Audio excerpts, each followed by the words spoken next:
On the banks of the Ohio River, that's where a week-long road trip begins tonight for the Milwaukee Brewers as Ron Renick's team opens up a three-game series against the Cincinnati Reds. Reds have been up and down, but Joey Votto off to a terrific start. Second in the league with home runs with 6, including a couple last week at Miller Park. Jimmy Nelson has just been terrific at this early stage of the season, including a no decision last Wednesday against Cincinnati, but he went pitch for pitch with Johnny Cueto.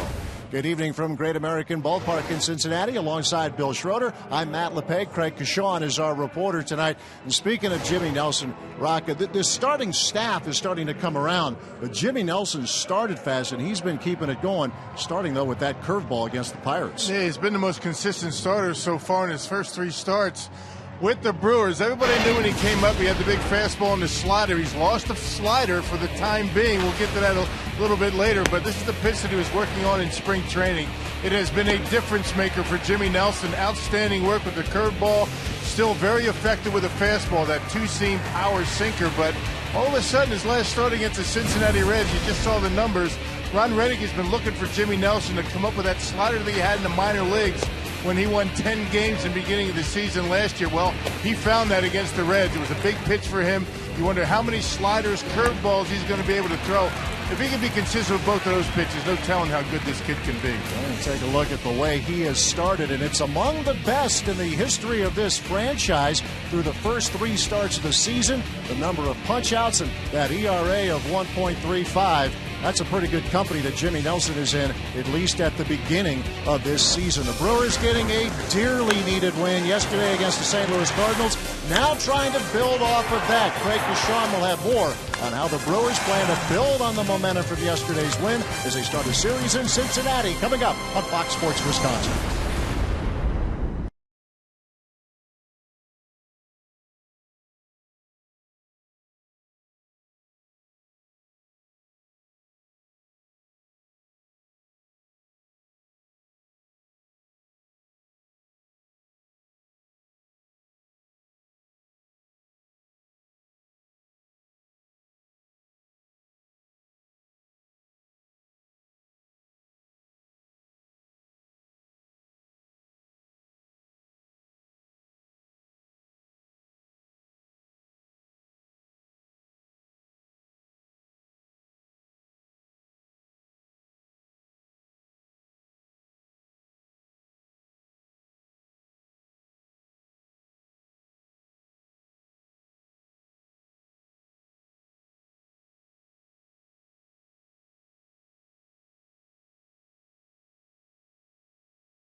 Fox Sports Wisconsin is brought to you by Menards. Save big money at Menards on all your home improvement needs.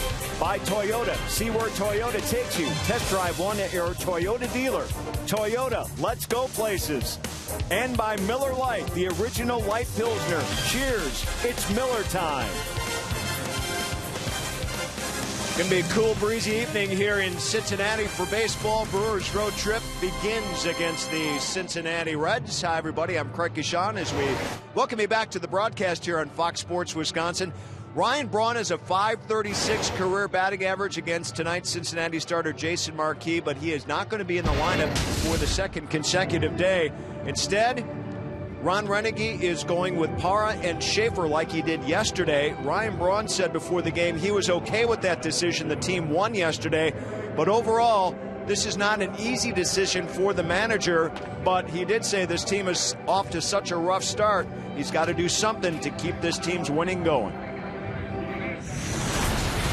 When you look at numbers and stuff, it's always difficult. And that's what, people don't understand is we're talking about 162 games, and we're talking about a team that is not playing like we should be capable of playing. So to just go status quo all the time wasn't getting it done. I tried to for a long time, and it wasn't working. Run will be available to pinch hit tonight and is expected to start tomorrow. So round two between these two clubs. Reds stood 3 out of 4 in Milwaukee last week. We'll see what the Brewers can do with Jimmy Nelson on the hill.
Cincinnati, Ohio, Great American Ballpark. Stop number 1 for this Milwaukee Brewers team on the road. 3 here in Cincinnati and then on to Chicago. Brewers baseball on Fox Sports Wisconsin. Presented by Potawatomi Hotel and Casino. Book your stay now. Ron Roenicke hoping his team can get a little bit of a roll going after a win yesterday to salvage 1 game of the 3-game series with the St. Louis Cardinals, as some of the bench players coming in and coming up big for his club yesterday. Let's take a look at the Brewers batting order here tonight, presented by Potawatomi. It's going to look similar to yesterday. Gene Segura, as usual, at the leadoff spot right now, followed by Logan Schaefer and Gerardo Parra, Adam Lynn, Chris Davis, and Aramis Ramirez. Ramirez back in the lineup today. Elian Herrera, Martin Maldonado, and Jimmy Nelson rounding out the batting order against the veteran right-hander for the Reds, Jason Marquis. Yeah, making start number 4. Numbers are pretty big. 720 earned run average. The 1 win that he was able to pick up this year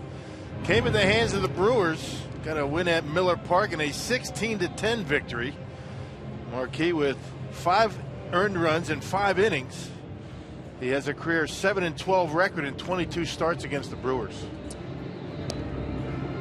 Let's check out the Reds Menards defense tonight. Got Bird, Hamilton, and Bruce in the outfield. Frazier, Cozart, Phillips, and Votto. And Brian Pena behind home plate. Devin Mesoraco is still hampered by that hip injury. Pena's been getting a lot of playing time behind home plate. And Brandon Phillips, the 3-time Gold Glover.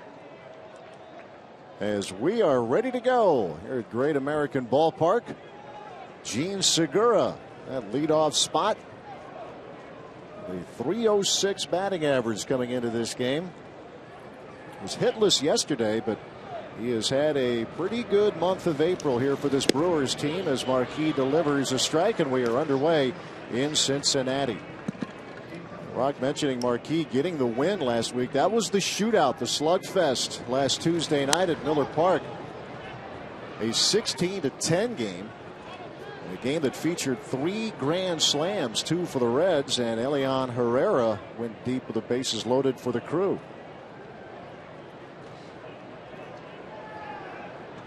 Here's the 2-strike pitch to Segura. And Marquis fixtures that very good sinking fastball. Doesn't throw very hard. 89 and 91. Interesting numbers for Marquis. A lot of hits, 21 hits in 15 innings, but he struck out 21 batters. Yeah, he rung him up in the early going last week before the Brewers were able to get the bats going. A ground ball and an unassisted put out for Joey Votto, first out of the night. Marquis coming back from Tommy John surgery. There's some question whether his career might be done, but he's able to bounce back. Was not in the big leagues a year ago, was in the Phillies organization. Got off to a great start with the Padres a couple of years ago, and then the arm broke down. Now coming back. You mentioned the strikeout total, very impressive, but he's given up home runs and a 7.20 ERA coming into this game tonight. This is a guy the Brewers historically have hit pretty well. Logan Schaefer back in the lineup here today or tonight. Had a couple of hits yesterday. There's the bench players. Schaefer, Elian Herrera coming through. Gerardo Parra playing it right for Ryan Braun yesterday, and the same deal tonight. He had a couple of hits, extra base hits yesterday. And Ron Renicky decided to let it ride and keep the guys out there, at least most of them. Schaefer had a good day at the plate and in the field in yesterday's game. And Ryan Braun sits this one out. Yeah, Renicky just trying to go with what's been working, and Ryan Braun certainly understands that. Available, but not in the lineup here to begin this game. It's to Schaefer. That's sharply hit, and by Votto, Schaefer is on. And that's what the Brewers need to do. They need to make Marquis get his sinker up in the strike zone, at least until they get 2 strikes, and that's what can happen. I mean, that was a sinker that was up, and Logan able to pull the hands in and hit it hard. Watch the location. This is where they have to make him throw it. Up in the strike zone and hits it by Votto. He looks like he got a glove on it, but into right field. When he starts that pitch down around the knees or a little bit above the knees, it's going to sink out of the strike zone. Those are the ones you have to lay off of. Logan Schaefer with 2 hits yesterday. Base hit in his first trip here tonight, and here's Gerardo Parra. Run scoring triple yesterday afternoon. Also doubled, scored a couple of runs. Renicky talking about how he was considering keeping that lineup identical to yesterday, but as Ramirez back in there. So long story short, the Brewers have yet to be able to string days together with that same lineup out there. It's going to change almost by the game. Yeah, well, that's what you have to do when your team's not scoring runs, not winning games. You got to try different combinations. And with Ryan Braun on the bench, you've got Parra batting in that number 3 spot for the 2nd consecutive game. Parra's average at 196, but maybe has it going in the right direction after yesterday. There's a ground ball to Phillips, and it's a double play look, and it is a 4-6-3 Double play to end the first inning. He sets him down. Bottom of the first we go in Cincinnati.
Billy Hamilton, Zach Cozart, and Joey Votto at the top. Cozart had a big series last week at Miller Park. Todd Frazier, Jay Bruce, Brandon Phillips in the middle. Marlon Byrd at 7th, Brian Pena 8th, Jason Marquis rounds out the Reds line up against Jimmy Nelson. Yeah, Jimmy's got some really good numbers, but a 1-1 record. He got a no decision his last time out against these Cincinnati Reds at Miller Park.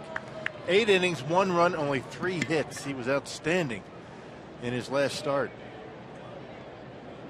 And he'll face Billy Hamilton to begin the home half of the first.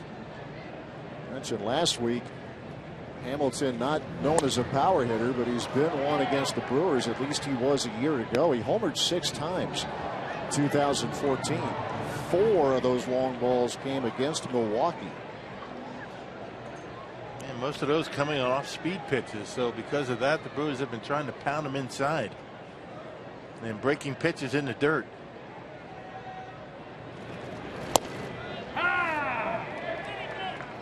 Hamilton holds up. Some news regarding the Reds on the injury front as Homer Bailey has been put on the 15-day disabled list, retroactive to Friday. He has a right elbow ligament strain. The Reds have called up from their AAA Louisville club Carlos Contreras. Homer Bailey having a hard time staying healthy. They're going to shut him down at least for the next couple of weeks. Yep, and that's why the pitching rotation was changed. It was supposed to be Bailey on Wednesday, but it's going to be Mike Leake. And no telling how long Bailey's going to be out. Kyle Loesch, Johnny Cueto scheduled tomorrow as Hamilton goes around. And that's strikeout number 1. And that's that slider we were talking about when we came on the air tonight. He's found it all of a sudden. Found it in his last start. That's some big strikeouts with it. There it is, the back footer. And Billy Hamilton not able to hold up, clearly going through, and that'll be a strikeout for Jimmy. His 18th strikeout of the season. So he is putting together a pretty good start to his year. Here's Zach Cozart. He brought his home run bat to Milwaukee last week. He's homered 4 times here in this first month of the season. 3 of them came in the series against the Crew last week. 2 of them in 1 game. So he's showing some power. Now the Reds in that series homered 9 times, including 5 in the 16-10 slugfest. Cozart with a fly ball hit into right field. That's Gerardo Parra. Quickly there are 2 out. Well, let's check out the Brewers defense, brought to you by Menards tonight. You got Davis, Schaefer, and Parra in the outfield. Ramirez back in the lineup. Segura Herrera up the middle, Adam Lind at first, and Martin Maldonado back in there with Centeno getting the start behind home plate last night, or I should say yesterday. Or having a big day and hoping that can carry over again here this evening. Joey Votto hitting .328. Brewer fans aware of their struggles offensively. Well, actually, the Brewers are a notch ahead of Cincinnati in team batting average, both near the bottom of the National League. But the Reds hitting just .219. Votto a notable exception. Line drive to center, and Logan Schaefer is right there. And quick work made of the Reds. Jimmy Nelson off to a good start. Scoreless in Cincinnati.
Hotel and Casino, top of the second. It's Bark in the Park night here at Great American Ballpark. We have about 400 canines in the house.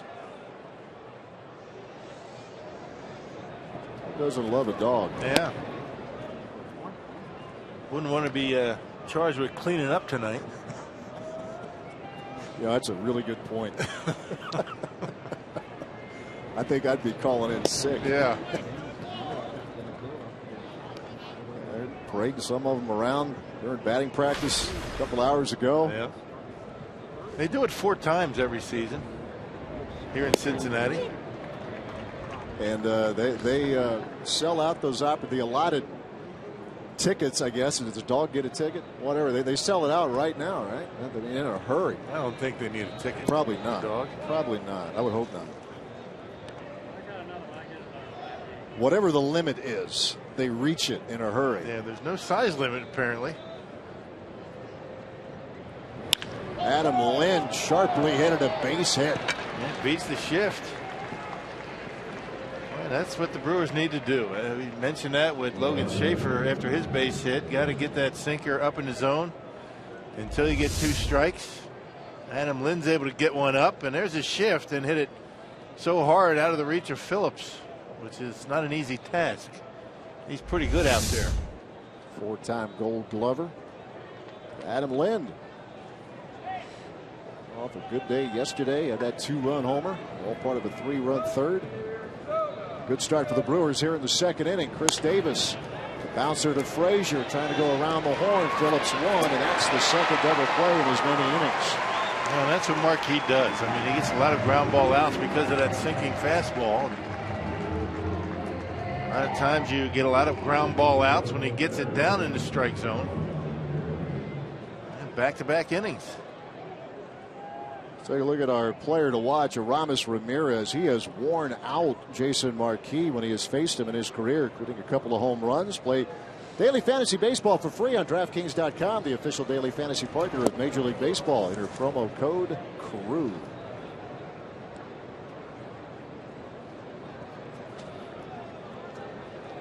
The Brewers, mentioned they've had a lot of success against Marquee in his career. He is 7-12 against Milwaukee. This is his 26th game, his 23rd start against the Brewers. He has only seen the Astros and Pirates more as a starter. 26 times he has seen Houston and Pittsburgh. And all those starts against the Brewers, an earned run average just a tick under 6. There it is, 5.98 in those first 22 starts.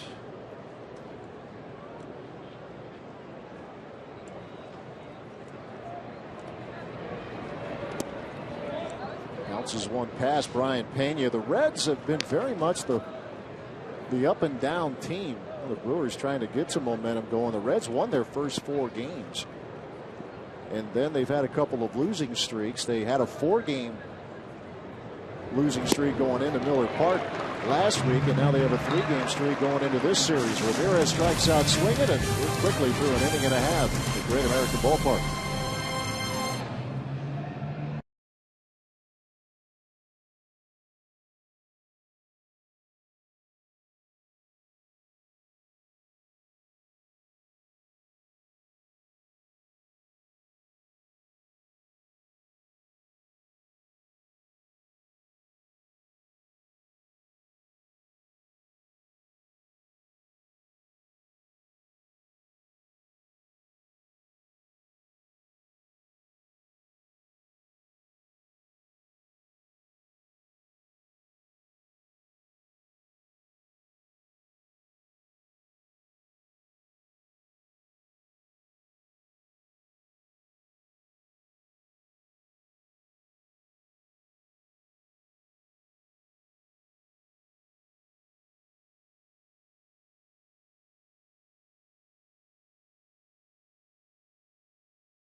To take the mound, top of the second, no score against the Reds.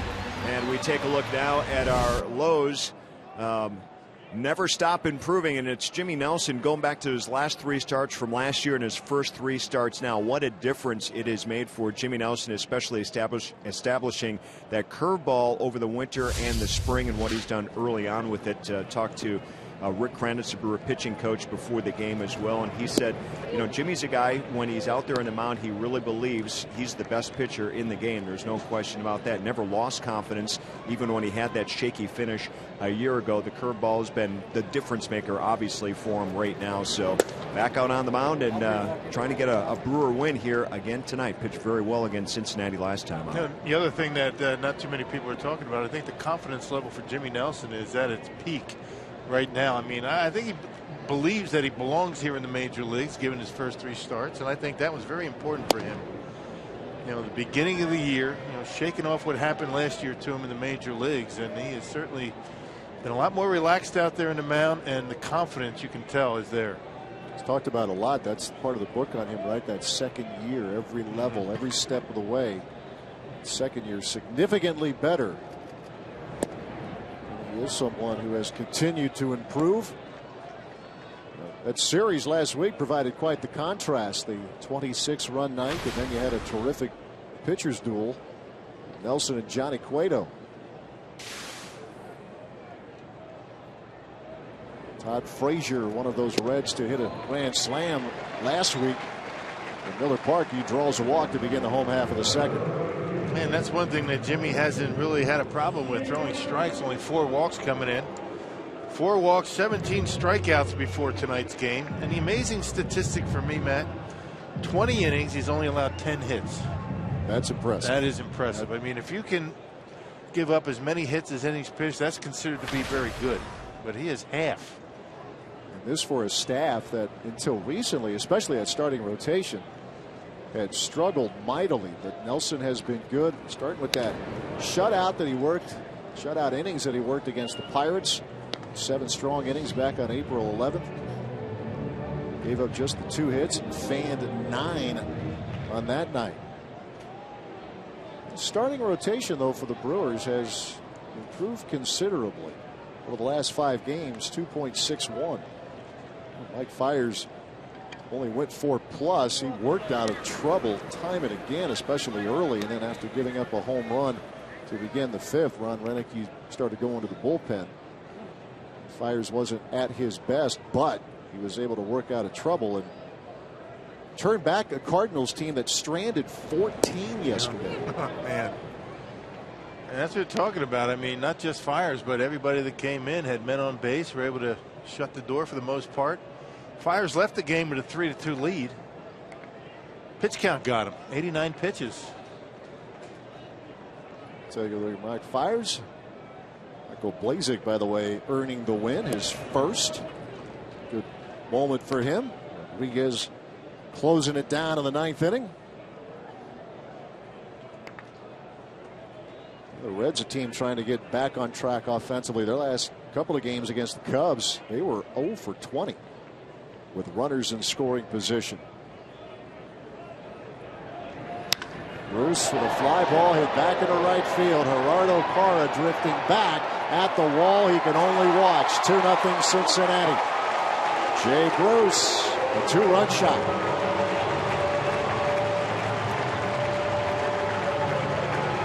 Never fails when the Brewers come to town. That Jay Bruce, something else. He got a curveball and knocked it out of here. That spiked curveball to Bruce, and he hit it high, but you don't have to hit him all that well to get him out of here.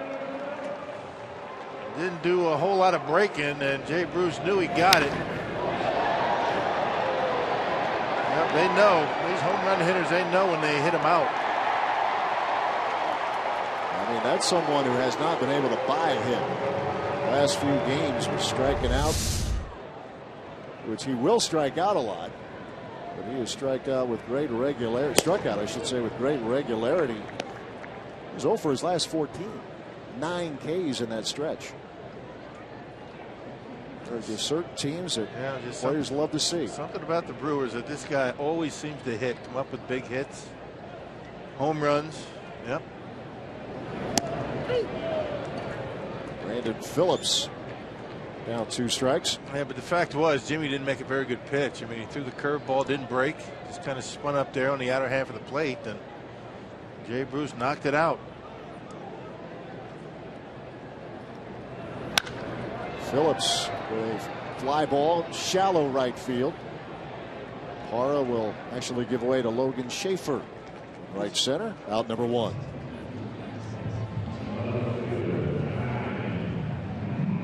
A mistake leads to a 2-run homer, and the Reds have the early lead.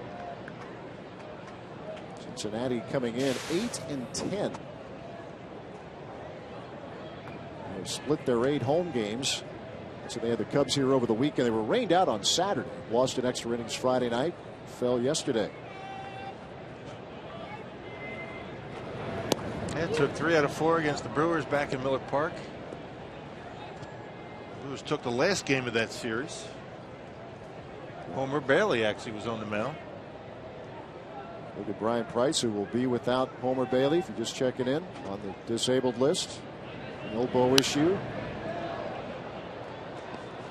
It's the big news in baseball, and it was unfolding over the weekend in Milwaukee. It doesn't affect Price's team so much, but the big news comes from St. Louis, where it was confirmed today that it is the Achilles injury that will knock Adam Wainwright out for the rest of the year. Yeah, that's a killer for any organization to lose a guy like Wainwright, but Well, the rest of the division in National League Central got to take advantage of that. Ryan Pena staying alive, still down 0 balls, 2 strikes. I hate to see anybody get hurt, let alone miss the season, but that helps out the rest of the division for sure. Said Pena, obviously that's Marlon Byrd at the plate. Brian Pena on deck. 0-2 the count. Bounces up there. Byrd homered in the series finale last Thursday at Miller Park, but the Brewers able to win that game. Yeah, Byrd off to a really slow start. A 143 batting average. That's why he's down at the bottom of the order. Typically not a bottom of the order kind of hitter. The Phillies last year slugged 25 home runs. Been around a lot of organizations in his career. All-Star with the Cubs 5 years ago. Did 293 that season. A couple of years ago was with the Pirates and the Mets. 37 years old, Marlon Byrd. Nelson ready with a 1-2. Broken bat, a little roller charging Segura. Nice barehand pick, but the throw gets past Adam Lind and into the seats. Probably get him a hit and an error. Another error on Segura. The errors have been he's been racking up some errors so far this year. It's going to be number 7. And most of them are throwing errors.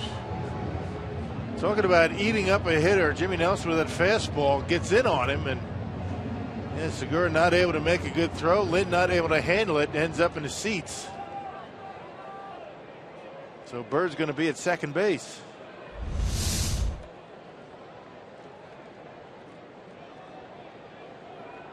So an RBI chance for Brian Pena. The Reds having scored twice already in this inning, just 1 out. Pena hitting .289. Devin Mesoraco has been dealing with a hip injury. Has been available to pinch hit, albeit sparingly. Yeah, can do everything but catch. Can do everything but get down in the squat because of that bad hip, and relegated to pinch hitting duties right now. But Pena's off to a good start.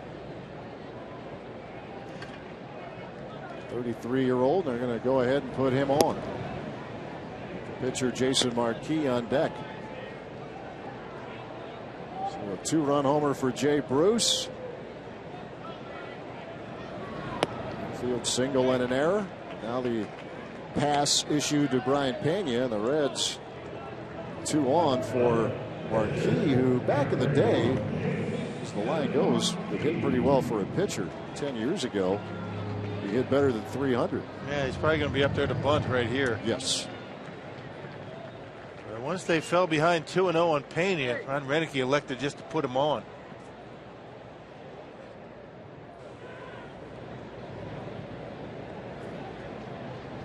Corner infielders expecting this as Marquis shortens up and pulls back, takes a strike.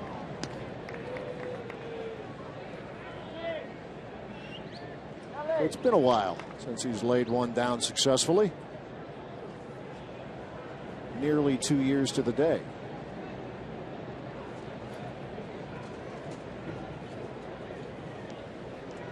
And Jimmy Nelson in a little trouble here in the bottom half of the second.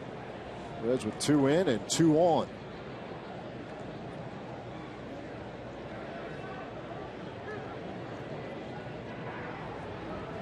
Here comes the 0-1. Look out. Donato doing a nice job. Pitch that scoots Marquis back. 1-1 the count. And Brewers are looking to get that lead runner at third base. And Marlon Byrd, average speed at best. Speed on the base is not that great for Cincinnati. You bunt it hard, you might be able to turn to double play.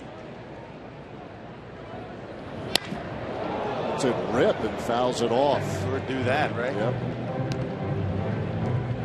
Ball, 2 strikes. Not able to handle that big fastball from Jimmy that time. Led National League pitchers in hits back in 05. I know we're going back a ways there, but there is some history with Marquis being able to swing the bat.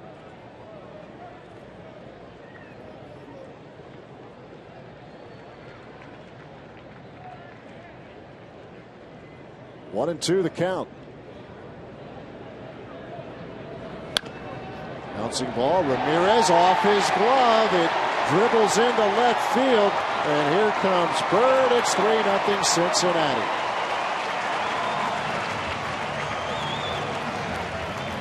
It'll be an RBI single for Jason Marquis. Yeah, high chopper. Ramirez off the end of his glove. I think if he lets it go, Segura might have a play at first. Third baseman goes after anything he figures he can get to. Well, high chop. You can see Segura waiting there. He might have been able to catch it and beat Bird to third base. Would have been an interesting decision for Segura had he been able to catch the baseball. I think that's what he would have done. Catch and just tag third for the force. So now back to the top of the order, as the Reds trying to put together a big inning in the second. 3 on the board already, still just 1 out. Hamilton, base hit to right. Pena rounding third, but he's going to hold wisely so as Pena snaps a throw to the plate. Bases are loaded.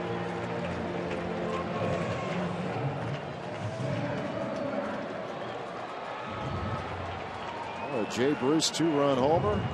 Marlon Bird infield single. Passed on an error. Pena a walk. Marquis a base hit. Likewise Billy Hamilton. Yep, first pitch fastball down and just out of the reach of Herrera at second base. Reds hitting the baseball pretty hard in this inning against Nelson. And pitching coach Rick Kranitz out there to try to settle things down a little bit. That's the way it goes, you know, big league hitters. First look at Jimmy Nelson back in Miller Park. Didn't have a whole lot of success, but these guys make adjustments quickly. And now Nelson up against it early. Up through the first inning, needing just 8 pitches. A lot busier here in the second. Zach Cozart. The base is full. Cozart has driven in 9 runs, 6 coming in the series last week. Taking ball away.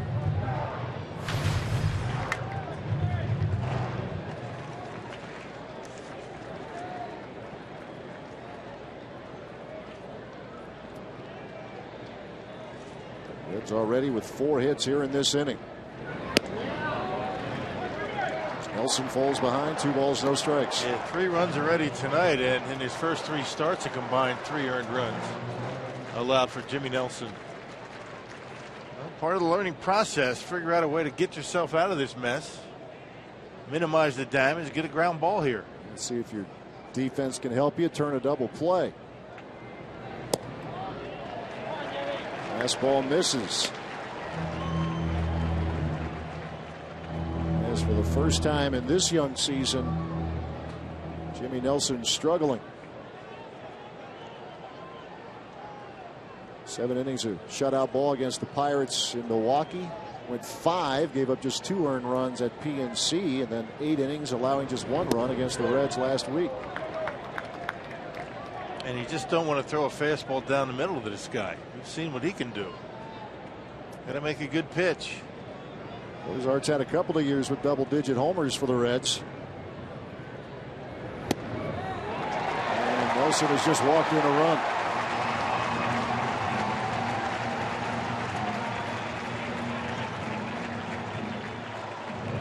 So the bases remain loaded. And not the guy you want to have at the plate if you're the Brewers with the bases loaded. Joey Votto.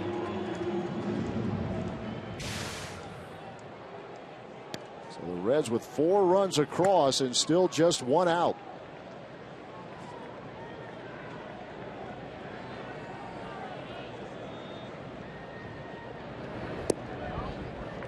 Only Adrian Gonzalez of the Dodgers has more homers early this season with 7. Votto 1 behind. Man, Jimmy Nelson is going to be forced to throw a fastball here. and Votto knows it.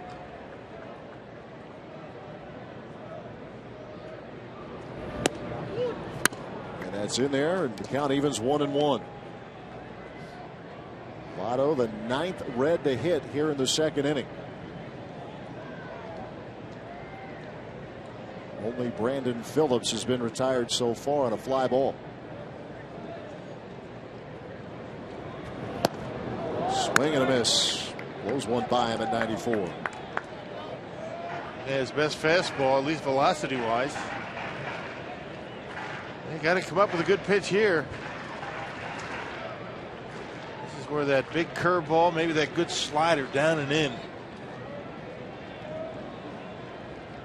Maybe even elevate the fastball to him. Great time for a punch out if he can get it.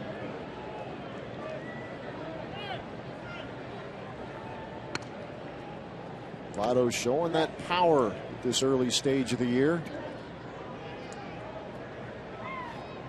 Nelson trying to get out of a bases loaded jam, but the Reds already putting 4 on the board. That just missed. That's a good pitch. That slider. Try to get him to chase. Votto doesn't do that very often. As patient as they come. He has been getting some good pitches to hit early this season as well. We've seen him a little bit more in the attack mode through these first 3+ weeks of the regular season. Now the count's full.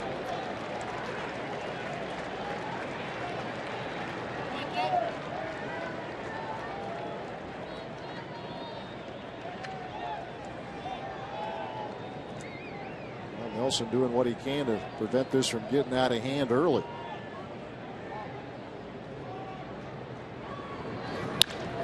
There's a ground ball. There's one. And there's two. Much needed. 4-6-3 double play. So Nelson battles through it. The Reds grab the early lead.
The Brewers host the Cubs, and all fans in attendance will get a special Mother's Day bobblehead of Hank the Ballpark Pup, courtesy of Pick and Save. To reserve your spot at Miller Park this Mother's Day, visit Brewers.com today. Looking good. It is Bark in the Park night here in Cincinnati, so you got to pay close attention to your hot dog if you actually get one tonight and sit in your seat. You got to make sure you keep it away from the dogs. Or eat it quickly. Yeah. Fun at the ballpark. 7, 8, and 9 in the Brewers' order here in the top of the third. Reds scoring 4 times in the bottom half of the second inning. Jimmy Nelson getting out of further trouble as he gets Joey Votto to bounce into a 4-6-3 double play with the bases full. Boy. That was a big double play, to say the least. I mean, Joey Votto gets a base hit there, and Brewers are in serious trouble. But they're able to get the first baseman to end the inning. Leon Herrera had a couple of hits yesterday. He had the 5 RBI night last Tuesday against the Reds. He now has 6 runs batted in this season, and that tops his total from last year as a Brewer. Yeah, Herrera was part of that big 5th inning where the Brewers were able to collect 3 consecutive 2-out hits to score 3 runs and pad the Brewers' lead. That was in yesterday's game. Came up last week from AAA. Scooter Gennett on the mend. Stitches in the hand and the knuckle. A couple of days away, perhaps, of being removed. The stitches, that is. Looks like he's on track to get back. Scooter taking some ground balls today during batting practice. Gomez is looking good to come off the DL when he's due. Jonathan Lucroy is going to be a while. Yeah, that's going to be a little longer as you look at Scooter down there.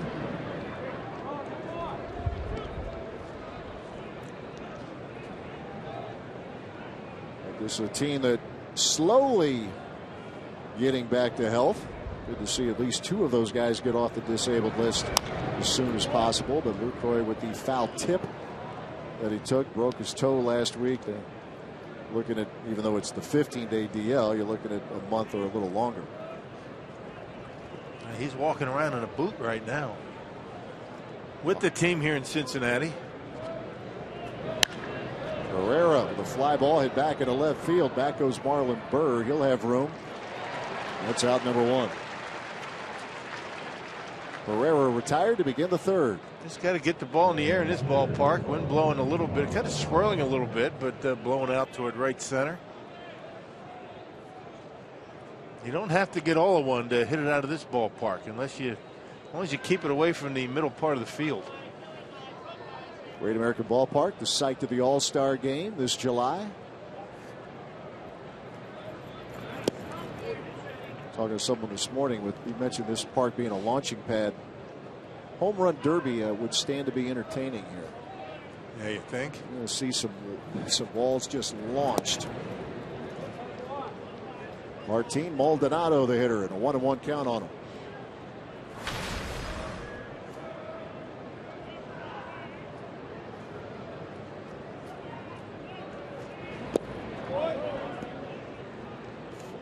Marquis in the game last Tuesday started quickly, and then it turned into a slugfest. He struck out 5 of the first 6 Brewers he faced. Yeah, then the 3rd inning was rough on him. Brewers able to put up 4 runs in the 3rd inning. And it started with Maldonado with a 2-run homer. It was his first hit of the season. The Brewers back into it. Marquis ready with a 2-2.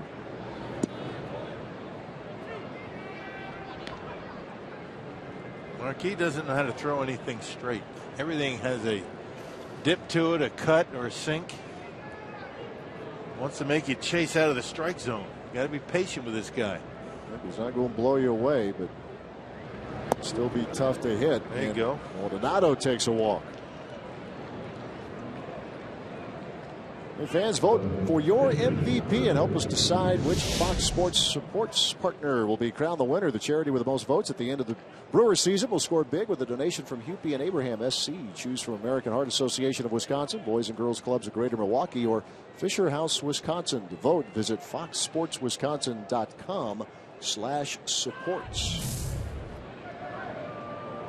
1 out, 1 on. Jimmy Nelson shows bunt, pulls back.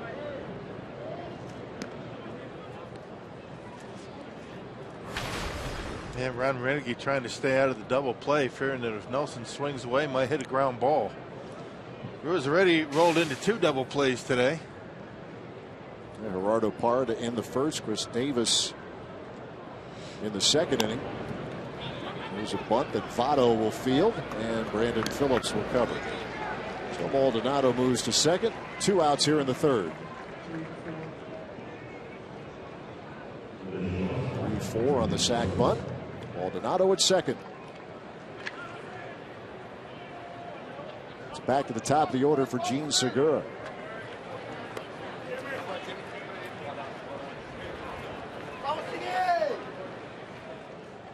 Segura hitless yesterday, but had 3 hits on Saturday night. See if the Brewers can chip away here after spotting the Reds a 4-0 lead. Brewers were good yesterday at getting those hits when they needed it, especially in the 5th inning. 3 straight RBI hits with 2 out. Man, 4 for 7 the Brewers were with runners in scoring position last night. Or once again yesterday. That runners in scoring position stat, that has been a real sore spot for both teams at times, but the Brewers, Rock said, able to pick it up yesterday and doing it with some of the bench players. 2 balls, 1 strike to the Brewers shortstop. First of 3 here in Cincinnati. Back at it tomorrow night, and then Wednesday afternoon. Off day Thursday, and then afternoon games at Wrigley Field Friday, Saturday, and Sunday. Marquis with a 2-1. There's a bouncing ball down the line and past Votto. Maldonado rounds third. He'll score, and the Brewers get on the board. There you go. 1 for 1 now with runner in scoring position. What a nice approach by Segura. He's been doing that consistently in the beginning part of the season. Using that right field stroke. Pays off this time, just out of the reach of Votto, between Votto and the first baseline. And that's a pitch that last year he would have tried to pull. Just pulls the hands in, waits back, and just shoots it down the line to score Maldonado. So the Brewers on the board. RBI number 6 for Gene Segura this year. Amazing to watch Segura this year, and remember watching him last year. He was out in front of a lot of pitches last year, out on his front foot, wasn't able to stay back, but a much different hitter right now. Keeping that average above 300. RBI single to get Milwaukee on the scoreboard. Logan Schaefer singled to right in the first inning. Was erased on a double play right after that. Schaefer a couple of hits, including a double yesterday, scored a run. And no coincidence that all 3 of the Brewers' hits have come on fastballs up in the strike zone.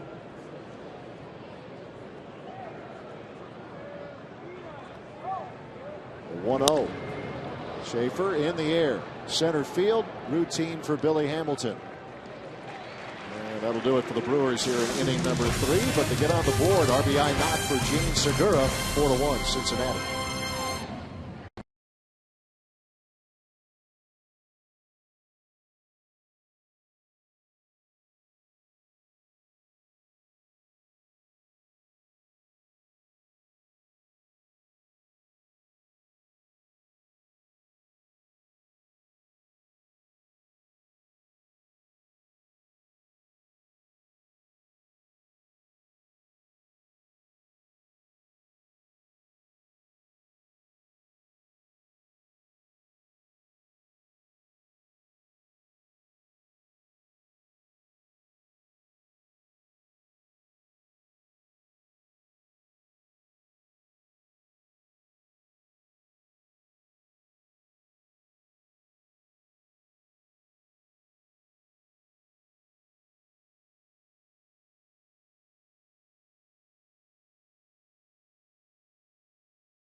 Starting second baseman the last time the Reds hosted the All-Star game. It was the American League starting second baseman the last time Cincinnati was the site for the MLB All-Star game.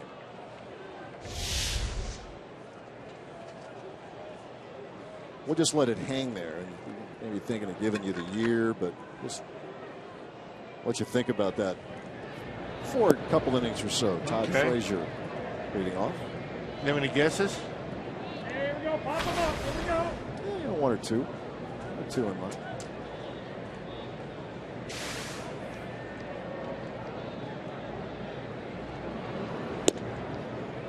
Always the excitement to be the host city, as Milwaukee obviously knew that feeling. Have all the stars in town. They really turned it into a great celebration. Yeah, last year in Minneapolis. I had a chance to go to the game in Minneapolis last year. It's a fun event, isn't it? I mean, everything that goes on around it. You think about it. I mean, how many games do you actually go to as a fan and just kind of hang out and watch? Not many. Enjoyable, huh? Yeah, it is. Especially something like that. Derek Jeter's last All-Star appearance.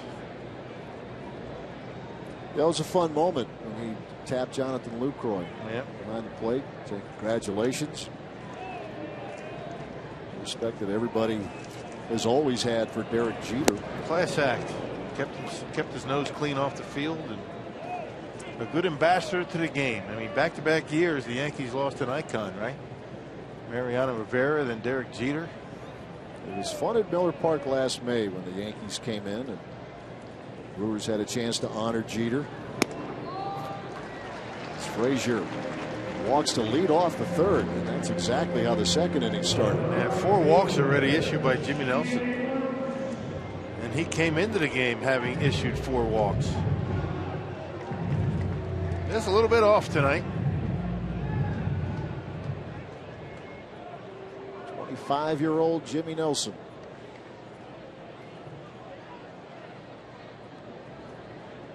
This is his first time at Miller Park as a starter, and Frazier's on the go, and that is just getting caught. Yeah, that's just not thinking. Jimmy Nelson need to step off and go to second. Well, you get wrapped up trying to get out to that home plate, you forget about base runners, and that is what Todd Frazier was counting on. He takes off, throws to first instead of stepping off and going to second base. Be a stolen base. His second of the year. If you recall, a couple of starts ago in Pittsburgh, the Pirates were able to run on him. It's a little different scenario here. Frazier does that off of first base. He'll just get a short lead, start walking, then take off. Got to make him stop. Bruce, a 2-run homer in the second, and now Maldonado needs another moment with his starting pitcher. He got crossed up.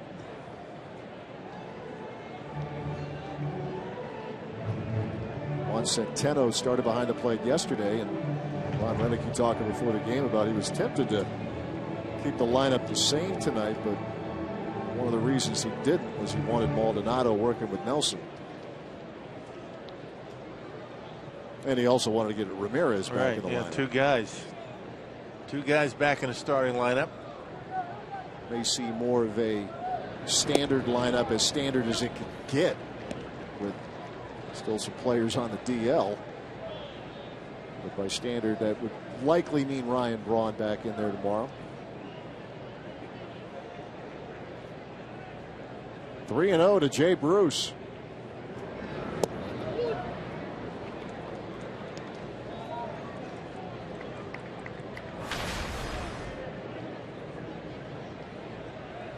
Bruce in his career has homered 27 times against the Brewers. Number 27 coming the last inning.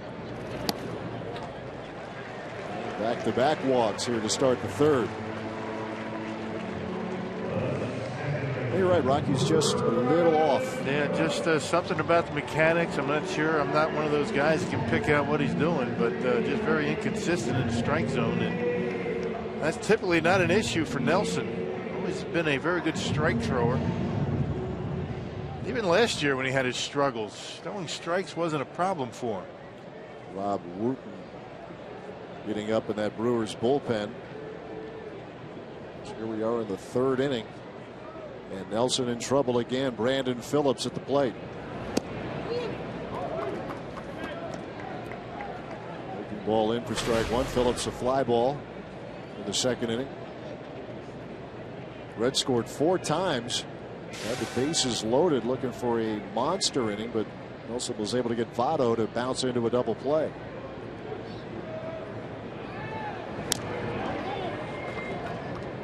Phillips comes in 269.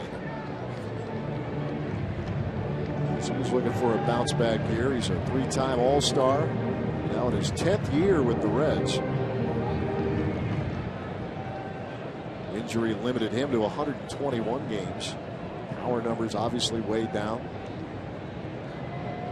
Very aggressive in the strike zone. Very atypical of what the Reds normally do. A free swinger. And that gets away from Maldonado. Throw down to 3rd. Not in time. Runners advance. Frazier to 3rd. Bruce to 2nd. Well, taking away the possibility of a double play now, at least with a ground ball. Frazier, good instincts. That baseball didn't get away from Maldonado very far, but a good secondary lead. He saw the pitch in the dirt and took off right away. I think Maldonado, if he makes the throw and puts it right on the bag, it might be close.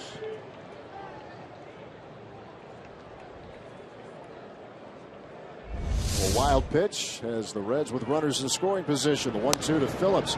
Bouncing ball. Ramirez will keep Frazier on the bag, and the throw to first is in time. Out number 1.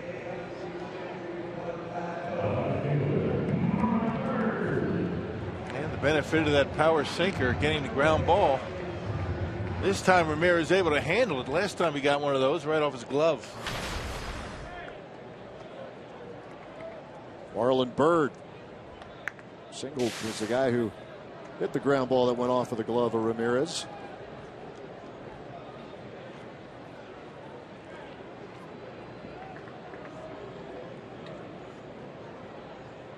So let's see if Nelson can continue to work out of this jam.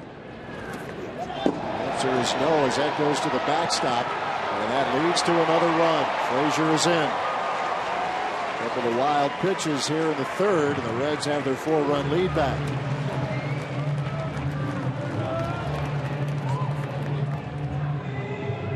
Well, the Reds still haven't hit a ball out of the infield, and they have a run in and a man at 3rd base. Missing badly on that pitch on the outside part of the plate. It's supposed to be on the corner. Maldonado can't handle it. 2 walks, a stolen base, 2 wild pitches. Jay Bruce now at 3rd.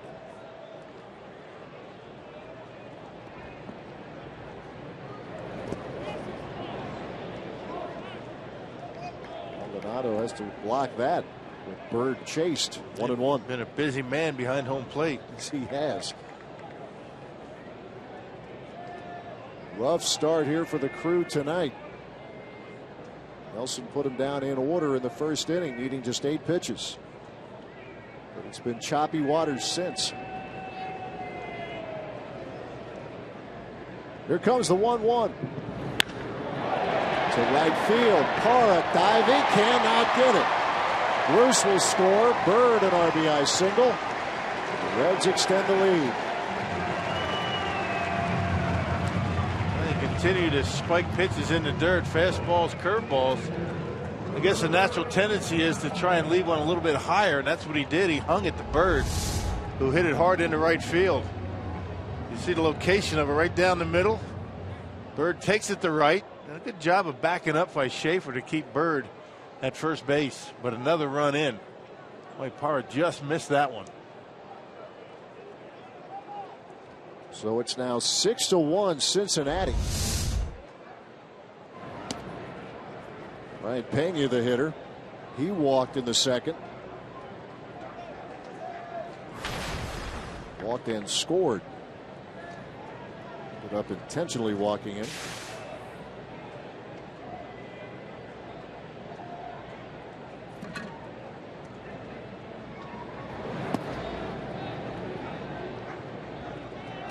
trouble continues. 2 balls, no strikes. Looks like a long night for the bullpen tonight. Jimmy Nelson already at 66 pitches here in the 3rd. He's only got 1 out. Brewers used 4 out of the bullpen yesterday. Mike Fiers went 4+.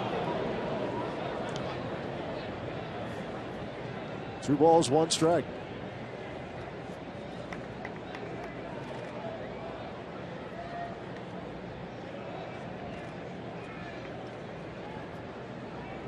Reds with 4 in the 2nd, 2 more here so far in the 3rd, and that caught the corner. 2-2. Pirates and Cubs underway at Wrigley Field. First of 3 there. Jason Hamill on the mound for the Cubbies. Coming off getting a couple of wins here in Cincinnati. The Pirates have won 5 straight.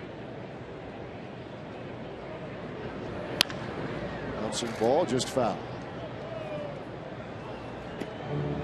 Cubs are looking pretty good to start the season.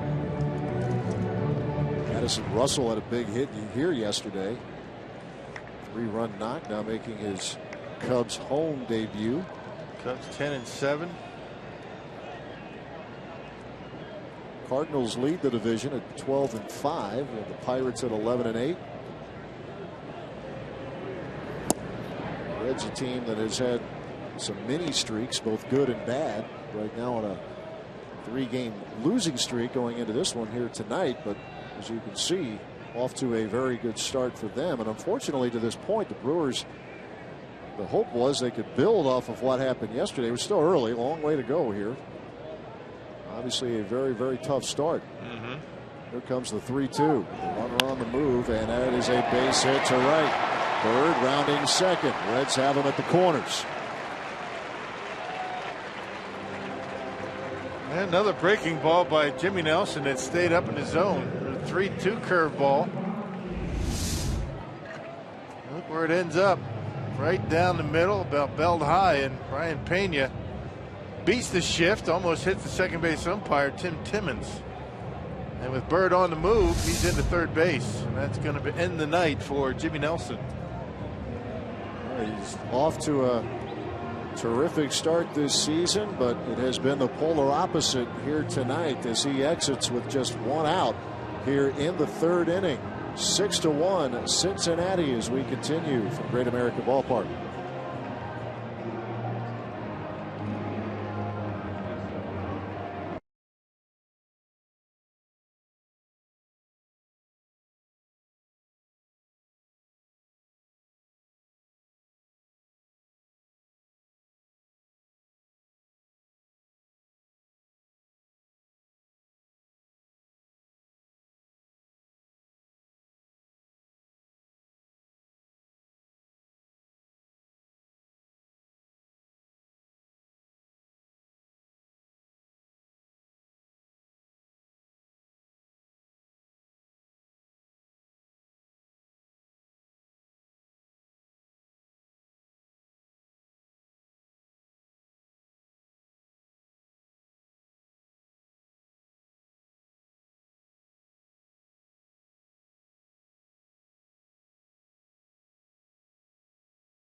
Marshfield Clinic. Don't just live, shine. By Piggly Wiggly, the official supermarket of Fox Sports Wisconsin. And by Hupy and Abraham. 1-800-800-5678. Hupy and Abraham. Tell them you mean business. A very short night for Jimmy Nelson. Just 2 1/3 innings. And you see what's happening here so far as Nelson has to exit, and on the mound for the Crew is Rob Wooten. Yeah, he got called up on Wednesday from AAA, taking the roster spot of Tyler Thornburg. He made his first appearance on Saturday against the Cardinals and threw up a 3-up, 3-down 8th inning. So Wooten has to come in and cover some innings here for Ron Renicke's team. He begins by facing Jason Marquis. Yeah, Wooten had a terrific spring. Numbers game sent him down to the minor leagues. And Marquis lays one down, and the play is at first as Pena advances to second. So 2 men out here in the 3rd inning as the lineup turns over. Yeah, use that as a safety squeeze. You drop down a bunt with your pitcher at first and third. If it's in a good enough spot, runner at third base will go home. Kind of a safety squeeze issue. If not, you just got it down as a sacrifice. Yep. Bird applied the brakes over at third. Pena moves up to second. So here's Billy Hamilton. He struck out and singled. Reds with 6 runs on as many hits. Brewers 1-3 and 1 error. Yeah, Wooten with a good sinker. Sinking fastball. He's got a slider and he's got that split-fingered fastball. When he gets ahead in the count, that's his put-away pitch, that splitter. 1-0 to Hamilton, hitting .239.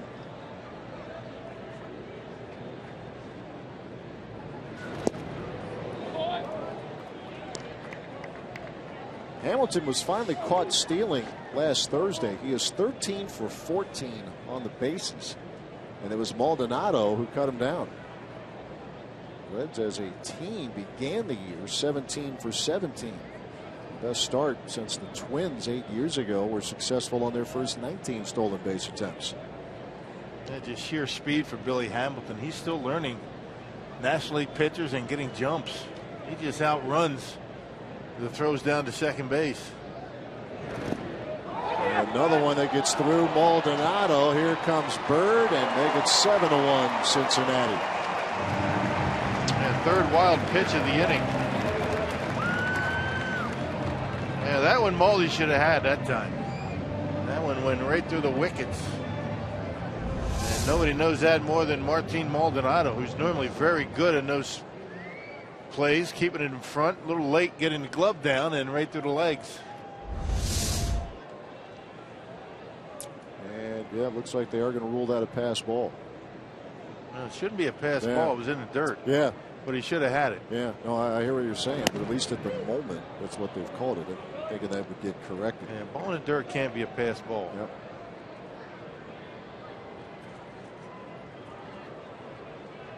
Two and two the count.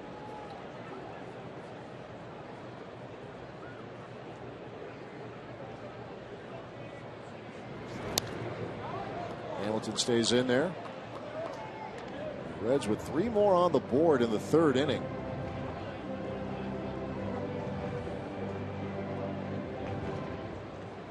Jimmy Nelson a couple of wild pitches.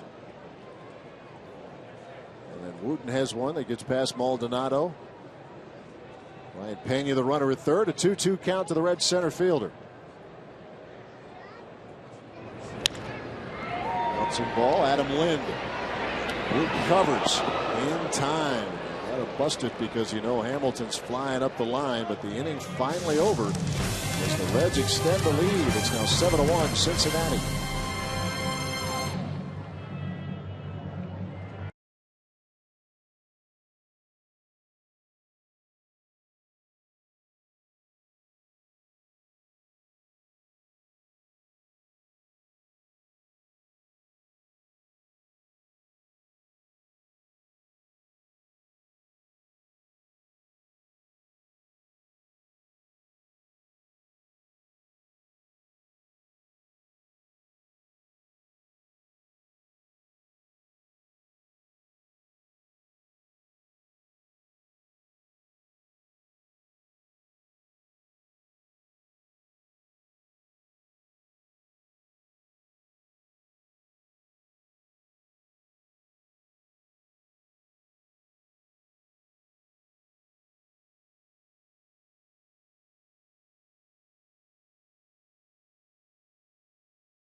Cincinnati, the Reds, a big lead early in this game as we go to the 4th inning now. And Gerardo Parra is set to lead off for Milwaukee. Got the start again today because he had a good day yesterday at the plate. And Ron Renneke was talking about Parra's efforts before the game. He said he was frustrated early, but after that double and triple yesterday, one of the reasons why he was back in the lineup today and not Ryan Braun. How about his numbers against Lance Lynn, though, guys, yesterday? 11 hits in his career against Lynn, 8 for extra base hits, 2 home runs, 3 triples, 3 doubles. Just has to imagine Lance Lynn out there right now, I think. Hey, exactly. he needs him in the rotation, no matter who they're playing. Every hitter has a guy. We talk about it all the time, that they see the ball well, they get good swings. And that guy for Parra is Lance Lynn. Who was your guy? I didn't have one. Yeah, you did. I had a lot of guys I couldn't hit. But it makes some sense, though. I mean, we've heard this a lot in baseball, where there might be a Hall of Fame caliber pitcher that, for whatever reason, you see the ball and you're able to have some success against him, and then somebody else who maybe you've never heard of, or who's, let's just say, well short of Hall of Fame caliber, that you can't buy a hit against. I don't mean you, I mean anybody. Well, anybody, right. I mean, every hitter has guys like that on both sides of it. You can see it. It doesn't matter who it is. And some players have teams. I mean, in general, just teams that maybe it's the way they pitch that certain hitter, or they like the background of the ballpark on the road. There's one to right center field, to the gap. Gerardo Parra on his way to second. And he makes like Lance Lynn's on the mound. He doubles off of Jason Marquis to begin the 4th. And sometimes when you have a guy like that you face one day, it kind of gives you that confidence going into the next day. And that's not a bad pitch right there from Marquis. It looked like an off-speed pitch that was trying to get down in the zone. And Parra ought to go down and pick it before it gets too low and doubles into the gap in right center. That confidence just seems to like breed itself, and it ends up giving you that confidence the next day, no matter who's out there on the mound. Hey, you hear so much about that, the mental part of this game, the confidence level. There's a bouncer off the bat of Adam Lynn. Parra hung up, throw to second, got him. Yeah, that's another thing the Brewers have been doing a lot of. Right there, making outs on the bases. I mean, no excuse to make outs on the bases down by 6 runs. Absolutely no excuse. It's got to be station to station, and Ron Renneke's seen a lot of that already this year. Yeah, he watched his team run out of some innings over the weekend against the Cardinals. You got to make sure, you got to play it safe when you're down by this many runs. 6 runs in the 4th inning. And just trying to make something out of nothing, and ends up getting caught off of second. 1-6 on the put out. Chris Davis grounded into an around the horn double play in the 2nd inning. To your point on hitting, though, you hear it so much where you have some success against a pitcher that carries over for a time, and on the flip side, that can happen to you as well. I remember hearing a lot of hitters talk about, not that you see a lot of knuckleballers anymore, but that could foul you up for a week or so, trying to adjust to a knuckleball pitcher, and get you in trouble for extended periods of time. A fly ball to center. Chris Davis retired. That happened to me against Phil Niekro. I would think you had some company in that category. I think it was a 4 punch-out game at Yankee Stadium. That was back in 1984. Still have scars over that, Matt. Kind of sorry I brought that up. That's all right. My first game at Yankee Stadium. Now, I grew up in New Jersey. I mean, I went to 1,000 games at Yankee Stadium. Oh, yeah. I was all excited to get my first start. Family and friends. There was probably 50 of them. Didn't work out so well. But Charlie Huff, I had a relative little bit of success against. A couple of home runs off of him. Ramos Ramirez to his counterpart, and throws to the covering Phillips at second, and that's it for the Brewers. Well, a leadoff double, but then they do nothing with it. Reds still lead by 6.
1.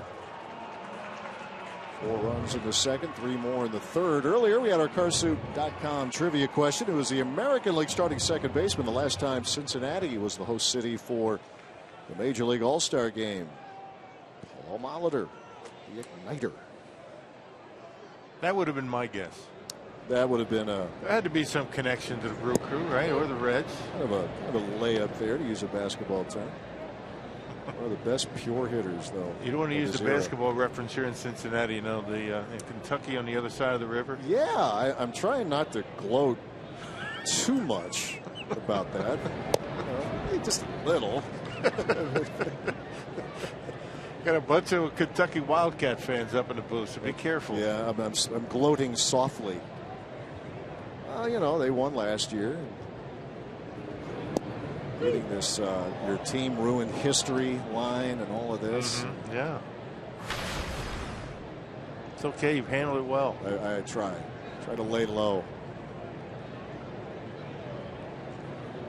As the great Dr. J. Julius Erving once said, "Win without boasting, lose without crying." Well done. Very well said. It worked for him. Do you subscribe to that? I try to. Especially in my role, since I have nothing to do with anything. Jack Kozar looks at strike 3. You don't? You like the boast? Oh yeah. Absolutely. Let's look back at the last time this city hosted the All-Star game. How about that? I mean, that's a pretty serious talent. Yeah. Frankie Sweet Music Viola on the mound for the American League. Riverfront Stadium, and then later called Synergy Field. Right. One of those ballparks, and I only was there as a fan. You would have seen it a little different view. In the middle of July, you just pretty much counted on it being 115 on the field, right? And what made it worse from time to time over at that ballpark, I mean, any of these stadiums that had the AstroTurf that were completely enclosed, I mean, you get a day game, it'd be raining, the turf was soaking wet, then the sun would come out, and it was like working in a crock pot. This is a city that holds humidity with the best of them in the Midwest. And if you haven't noticed, I have a propensity to sweat a little bit. As do I. There's not enough makeup for TV, or not enough anything to keep that shine off. This is a beautiful ballpark. Good background. You got the river back in the over the right field bleachers. It is. You got the riverboat out there in center field. The pilot house. Joey Votto with a check swing foul. Celebrated their 90 World Series championship team here over the weekend.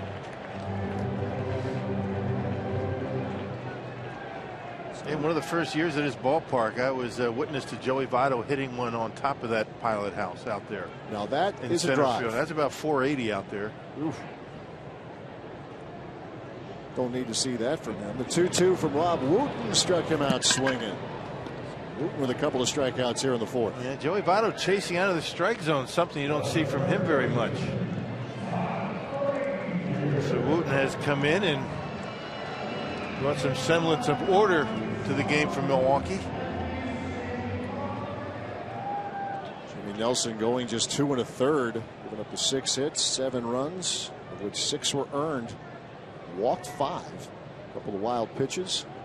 Rob Wooten in to, as Rock said, trying to restore some order and eat up some innings.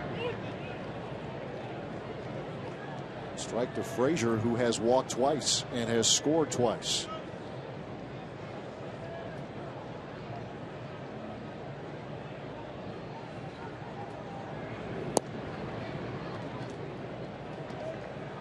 Breaking ball misses. 1-1 the count.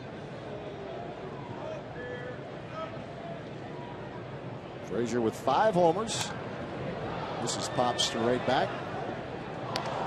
Just over our head.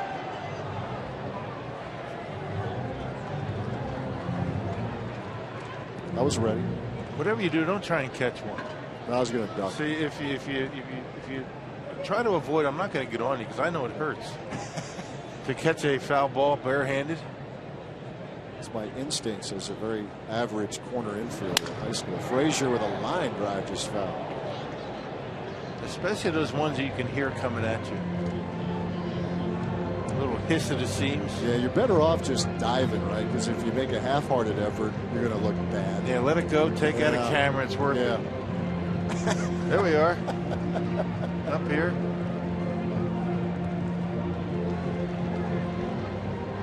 World's greatest office ballpark. Yes, it is.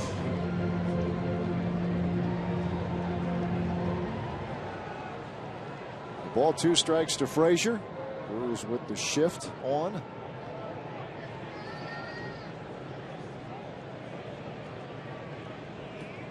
Look at it. Leon Herrera behind the bag at second.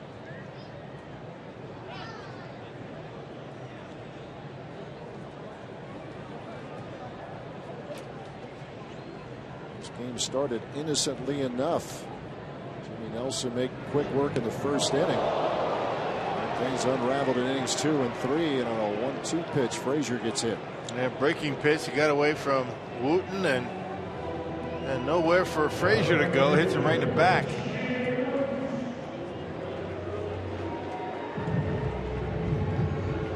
You're talking about players who, just against certain teams, their eyes light up. And unfortunately for the Brewers, Jay Bruce gets his attention up when the Brewers come onto the schedule. He's homered. He is walked here tonight. It really doesn't much matter how he's swinging a bat before the Brewers come to town or they come to Miller Park.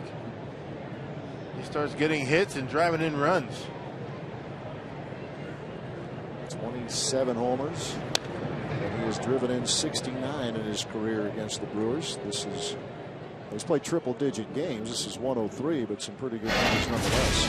These are Jimmy John's delivery of the game, and this was Jay Bruce, mired in an 0-for-14 slide coming in. 9 Ks along the way, and that's how he breaks out of it. 2-run homer in the second inning. Yep, a hanging curveball knocked it out of here.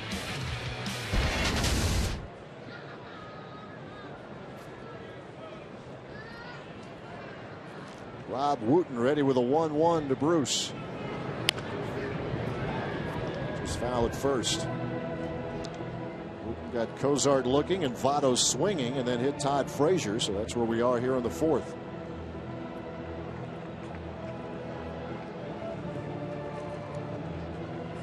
Kyle Loesch and Johnny Cueto tomorrow.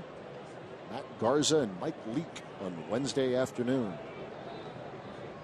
Weather's supposed to be nice here in Cincinnati. What 3 games. What a break. It was rainy over the weekend. In fact, they rain out on Saturday against the Cubs. The forecast looks pretty good for both here and Chicago. Brewers will be off on Thursday. And after this trip, back home for 10.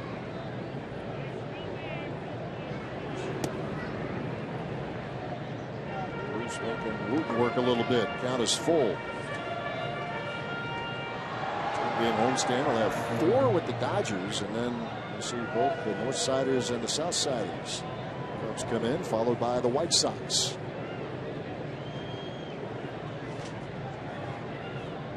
Three and 2 to Jay Bruce. And here it comes. And Bruce is on. The Reds have him at first and second. 6 walks now issued by Milwaukee. 5 from Nelson, and first one given up by Rob Wooten. There's that upcoming schedule. Make your plans for that homestand. Off day Thursday before the Cubs series, and then another off day on the 14th before the Brewers head off to New York to play the Mets. Part of a 3-city trip.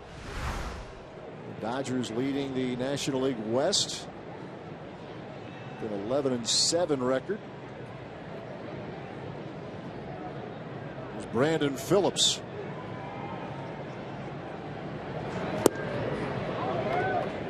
Dodgers with a 1-game lead in that NL West over the Rockies, and the San Diego Padres off to a pretty decent start. hitting considerably more than they were last year, and it was just a miserable offensive year for the Padres last season. Still very early.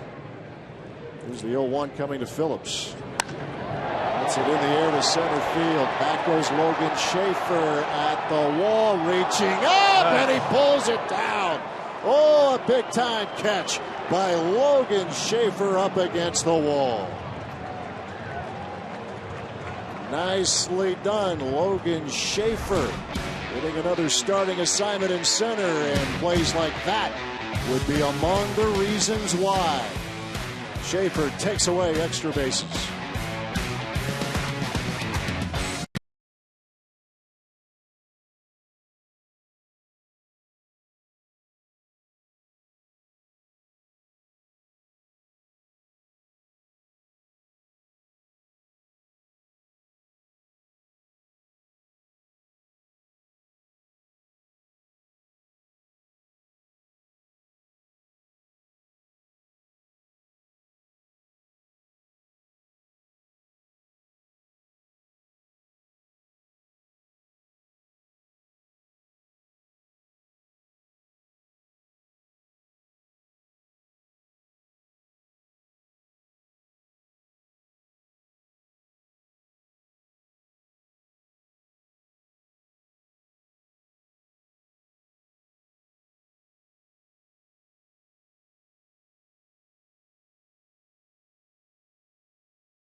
The Brewers 7-1, but Logan Schaefer with a defensive play that is worth another look. Brought to you by Columbia St. Mary's as he takes away extra bases. They had that one measured all the way, and finally able to leap up and make the catch.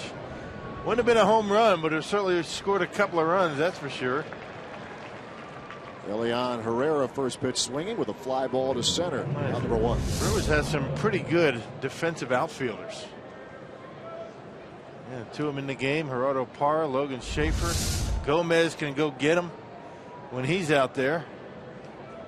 And we have seen Chris Davis make a couple of highlight material plays too. One slam it up against the wall, and another he had to break in a hurry. Series against the Pirates in Milwaukee.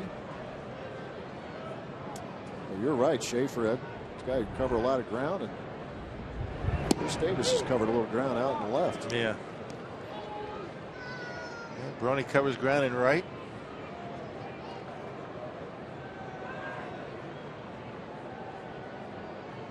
Martin Maldonado.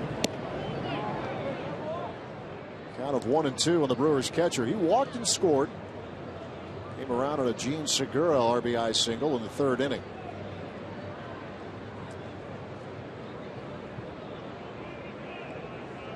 Jason Marquis. That is strike 3 called. Maldonado. 2nd out of the inning. Hey, the Brewers' annual 5-county, 5-day celebration returns to Miller Park Monday, May 4th through Friday the 8th. The Brewers play host to the Dodgers and the Cubs, and 5-county residents save 50% off tickets. For details, visit brewers.com/5county. Rob Wooten will go ahead and hit. On in relief, Jimmy Nelson in the 3rd inning.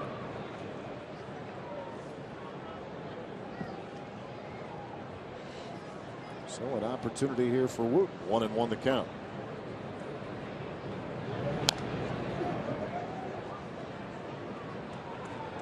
can't see down there, but I don't know if there was anybody getting loose in the Brewers bullpen. Had the Brewers got something going in this inning, it wouldn't have been Wooten for sure.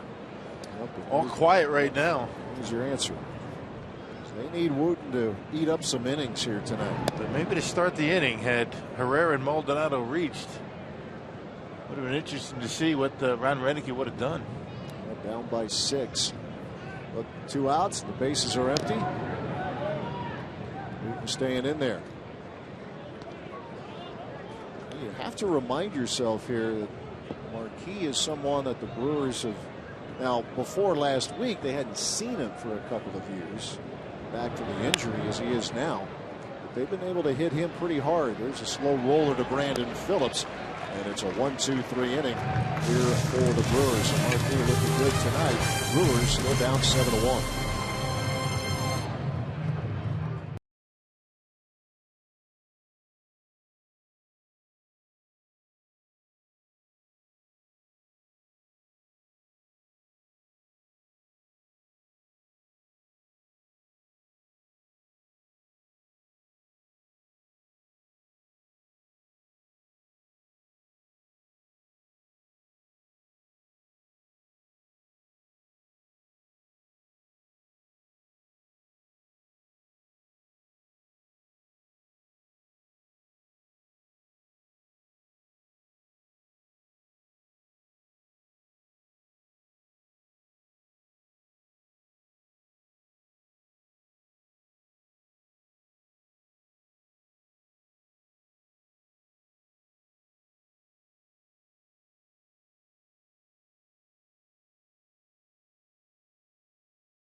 Reds still leading Milwaukee. On Monday, June 29th, Davey Nelson will again host a celebrity golf tournament in support of Brewers Community Foundation and Open Arms for Children, an organization located in South Africa which serves as an orphanage for children struggling to survive. Open Arms provides shelter, clothing, and basic health care for children, assuring them a better chance at life and the future. Join Davey and friends at Whistling Straits for a fantastic day of golf and fundraising.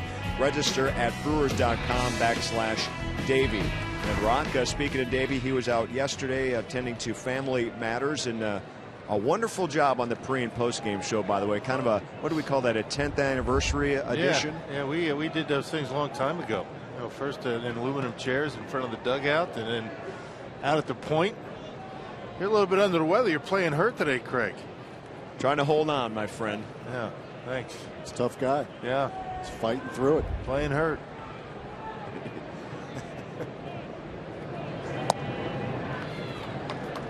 Marlon Byrd leading off the 5th inning for Cincinnati. Reds put 4 on the board in the 2nd inning, 3 more in the 3rd. Chasing Jimmy Nelson after just 2 in the 3rd. Rob Wooten still in there on the mound for Milwaukee.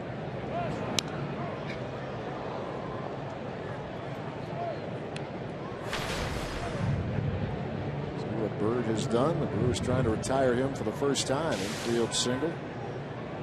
And a run scoring single to right in the 3rd. Yeah, good. Took a curveball and hit it hard into right field. Bird's always been pretty good at taking it to right center. Pulls one foul.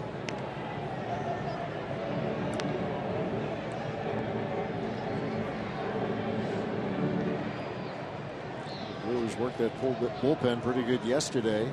Michael Blazek getting his first win. Jeremy Jeffress, Broxton, and K-Rod. Hoping to finish off the St. Louis Cardinals. Bird will lift one out of play.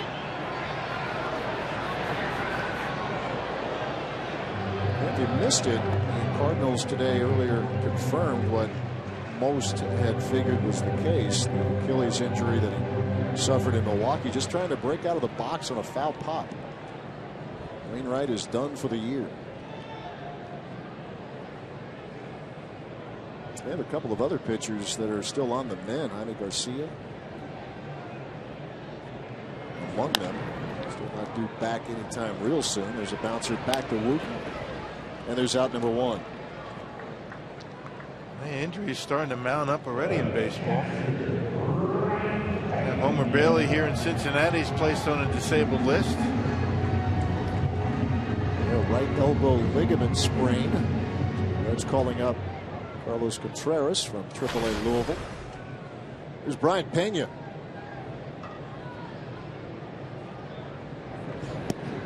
Went ahead and walked him intentionally in the third and singled to center back in the second inning.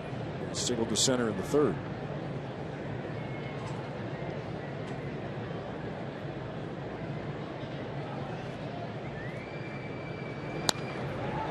Fouled out of play.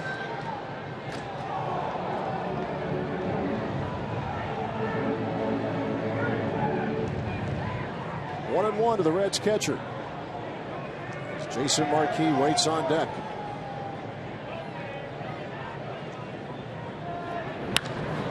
He's well hit to right field, and that's a base hit, and it's cut off by Schaefer. Pena, big turn. Here's the throw to second. Got a chance, and unable to handle it is Segura. Well, he had it, just dropped it. Would have been out easily at second base. Well, that was a heck of an effort by Logan Schaefer out there. That was a heck of a play by Logan. He was able to get to it before it got to the wall and got up and threw a strike in his second base and one hopper that was relatively easy for Segura to handle. This is a great play by Logan. Just forgot to hold on to it. Would have been an out. Count the way it's going. Wow. Jason Marquis swinging away. What a good effort by Logan Schaefer, but not rewarded with the out. I mean, he would have been out Brian Pena by plenty. Goes down as a double. Well, Schaefer with a couple of very impressive plays, unfortunately not rewarded. That double off the bat of Pena, but he took away extra bases. Schaefer did the last inning. Up against the wall, running down a drive from Brandon Phillips. Yeah, there's never been a question of Logan Schaefer's ability to play the outfield. He's one of the best. Good range, good accurate throwing arm. Should have had an out at second base. 0-2 the count to Jason Marquis. Segura. Runner holds at second. There are two men out. Well, that brings us to tonight's time of the game winner. It's the Lions Den in Oshkosh. If they call the Brewers in the next 24 hours, the Lions Den gets 40 Miller Lite beer pen tickets to a Brewers home game this year. This offer courtesy of the Tavern League of Wisconsin and Miller Lite. Two men out here on the fifth. Back to the top of the order for Cincinnati and Billy Hamilton.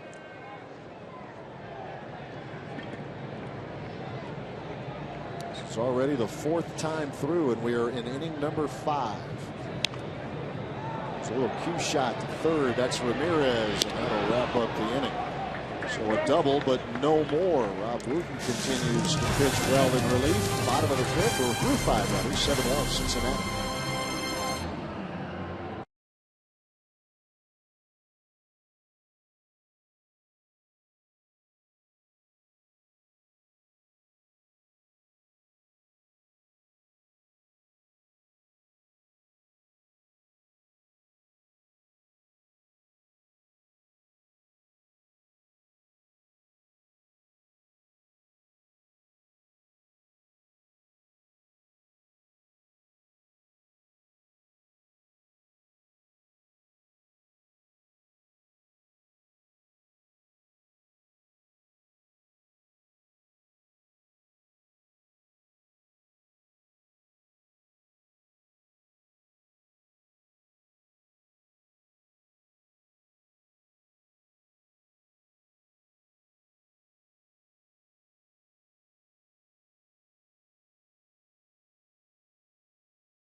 Academy Hotel and Casino. 7-1 Cincinnati moving into the 6th inning.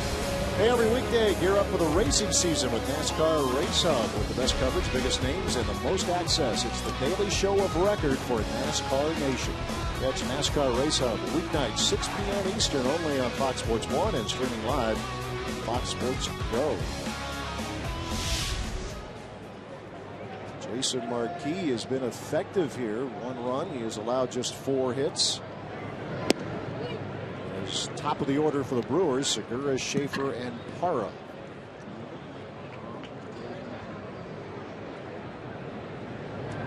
Wait for the Brewers to break through as they historically have against Marquis, but not yet. Lazy fly ball, right center. Hamilton has it covered. First out of the inning.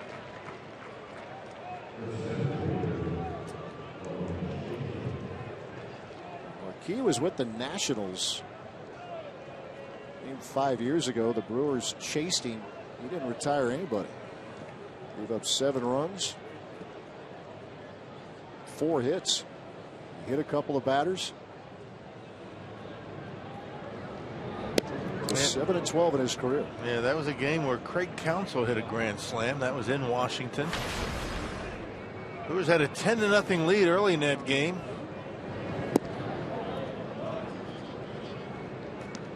Count's not known as a home run hitter.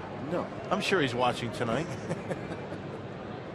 He knows he wasn't a home run hitter. Heck of a player. He was. Strike to Logan Schaefer, 2-1 the count. Marquis was the starter and actually had the winning decision in the 16-10 game last Tuesday. Will Tapper is foul. Gave up 5 runs in that game in 5 innings. All those runs, and the game was scoreless through 2. And there was also no scoring in innings 8 and 9. Everything happened between the 3rd and the 7th. The Brewers actually pulled to within 3. Reds are up at one point 13-5. The Brewers were chipping away a bit, and then the Herrera grand slam. All of a sudden the game was on, but the Reds quickly turned it back. Schaefer with a pop-up in a foul territory. Joey Votto's going to run out of room.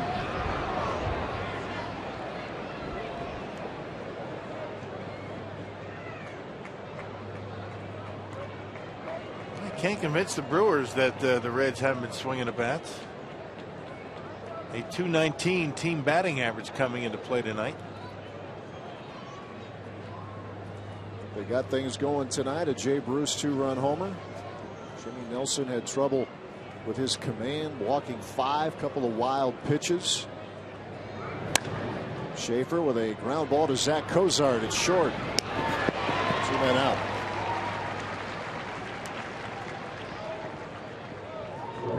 Busting up the line, but Cozart, good defensive shortstop. He's got a good arm. He does. Not too many shortstops in the big leagues these days that don't have a good arm. Good, accurate, strong throwing arm, and Cozart right up there with him. He's at the plate, presented by Wendy's. What Gerardo Parra has done. Double play into the 1st inning. The double started the 4th. 1 for 2, making 2 for 3 as that's down the line and right. Parra will take the big turn as it gets by Jay Bruce. And that's a double for Gerardo Parra. Parra's starting to come on with the bat. A couple of doubles tonight. Had a big day at the plate yesterday. 4 hits in the last 2 games, all extra bases. A triple and 3 doubles. Would have been interesting had Jay kept that one in his glove. Jay Bruce. Yeah, he has quite the arm. I'm thinking of John Jay, but it's Jay Bruce. Able to come up with it cleanly, so Parra stands at second with 2 men out. Adam Lind singled to right back in the 2nd inning.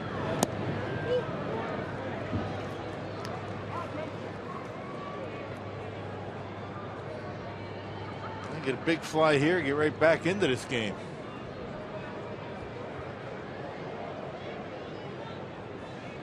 See if Marquis gets one upstairs for Lynn to turn on. The 0-1 out in front. Yep, change up. There's our T-Mobile game changer, Adam Lind. What he's doing among the better players, top 10, several categories. What he's done with the extra base hits, the doubles, not to mention leading the Brewers with the 3 home runs. Yeah, doing exactly what Doug Mellon thought he would do when he made the trade. The early returns have been good, and a base hit for Adam Lind right on cue. Here comes Parra, and the Brewers have their second run of the night. RBI single for Adam Lind. They went down and got that one off speed pitch away from him and able to hook it out of the reach of Joey Votto. Well, the Brewers have been able to score 2 runs tonight, both coming on 2-out singles. Out on his front foot, but again, the way he keeps that bat in the hitting zone so long, able to get enough of it to drive in the run. Another base hit for Adam Lind. Brings Parra around, and now Chris Davis.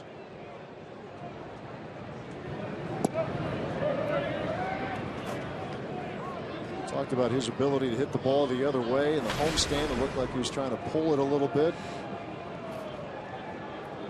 Maybe the time is now for him to get into one. He has yet to homer in 2015.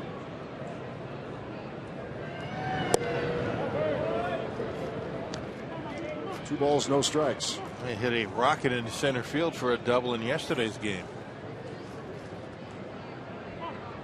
Didn't try and pull that one.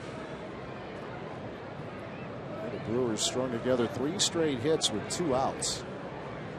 Score runs, a couple of doubles and a single.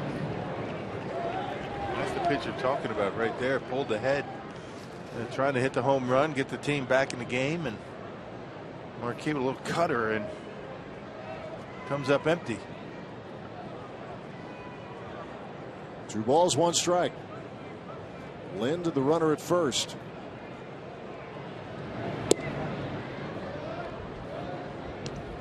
Marquis misses away. Ramirez on deck. Brewers with a run across in the 6th inning. But a lot of ground to cover. Here comes the 3-1. And trying to pull, and comes up empty, full count. Talked about this with Marquis. He's not going to overpower you, but you could see a little bit of everything coming from him. Yeah, everything moves and at different speeds. Now the payoff. We'll do it again.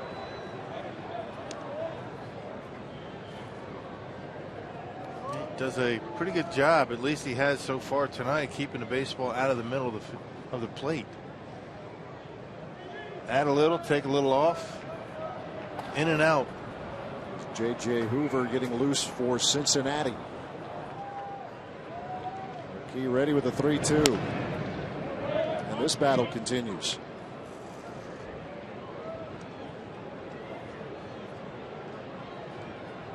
Pitch number 8 will be coming to Chris Davis. RBI single for Adam Lind here in the 6th. He's the runner at first as Marquis looks in. And again ready for the payoff to the Brewers left fielder. In the air to right. Routine for Jay Bruce. And that's it for the Crew here in inning number 6 and pick up a run on 2 hits. 7-2 Cincinnati.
Fans can visit MLB.com/franchise4 to select the 4 most impactful players who best represent the history of each franchise. And the 8 choices from its lineage. The winners of the month-long period of fan voting on MLB.com/franchise4 will be announced during the pregame ceremony before the 86th All-Star Game, Tuesday, July 14th at Great American Ballpark in Cincinnati, right here on Fox. And we showed the 8 choices that try to find 4 out of that group. It's always that make a good argument for all of them. Tough call. Yeah, we chatted about that a couple weeks ago in Pittsburgh. I mean, take a look at it again. I mean, we were talking about obviously Robin Yount and Molitor, but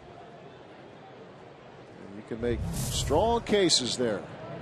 It's a fun argument-inducing exercise that makes sports great. Zach Cozart with a gapper to left center, and he's going to turn second on his way to third, and he is in easily.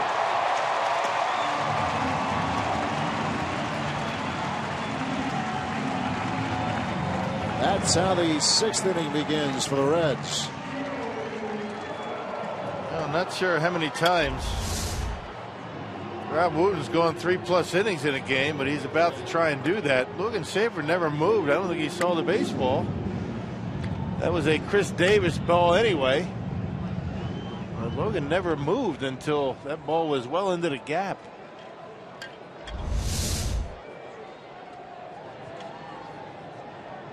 Here's Joey Votto.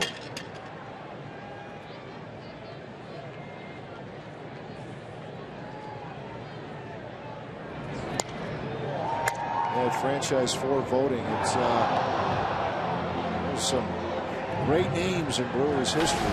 Ron Thomas, Jim Gantner. Those 2 guys, Miller Park, quite frequently.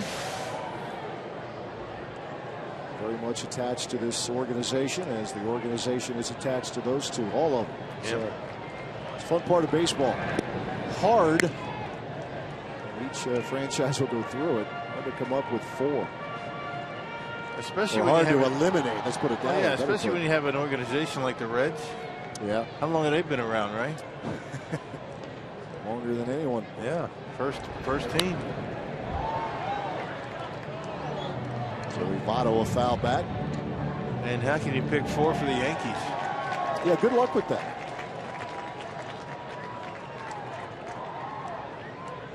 All a part of the All-Star festivities in July here in Cincinnati. Votto struck out his last time, chased one out of the zone to strike out. Up and away. And Wooten's been able to get a couple of fastballs by him here. 1-2 count. Liner to center, a 4-6-3 double play. Also was hit into. 0-for-3, his average standing at .314.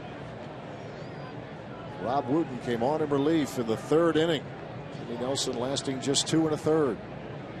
Left up for 7 runs that the Reds have, 6 of which were earned. And this is officially Rob Wooten's longest outing as a big leaguer. Previous long was 2 1/3. He's at 2 2/3 right now. There's Neil Kotz getting warmed up. Strike 3 call. Votto out on strikes for the 2nd time. First swinging, and this time looking. 1 out. Completely fooled on the off-speed pitch from Wooten. That man at 3rd, nobody out. A little slider that backdoors the outside corner and right at the knees. Tim Welke rings him up. Now Wooten will face Todd Frazier. Frazier has walked twice. He's also been hit by a pitch. Scored 2 runs.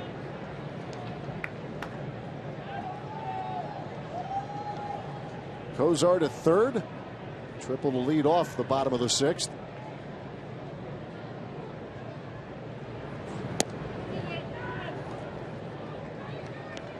Balls, no strikes. Frazier, an all-star last year, had a terrific season.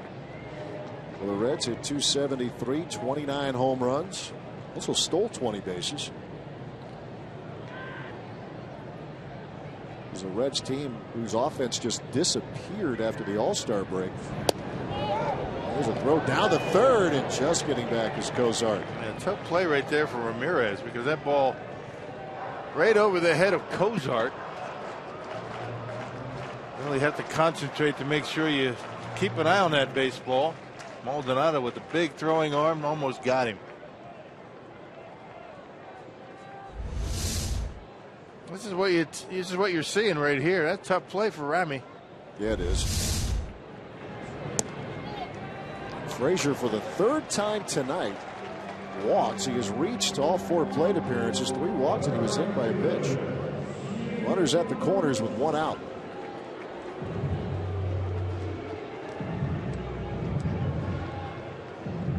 I think we have a double switch. It's not often that the player comes out before the manager. Yeah, but Hector Gomez, he says, I want to get on the field. I'm ready over there. Get me over at second. Get on out of here. I'm playing second now. Taking the mystery away. You got to love the enthusiasm of the young players, huh? So, let's go. Yeah. No matter what the score is, I got a chance to get out there. So we will see a pitching change, as well as Hector Gomez will be out at second. So we'll continue from Cincinnati, bottom of the 6th, with the Brewers down by 5.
Light Pilsner. Cheers, it's Miller time.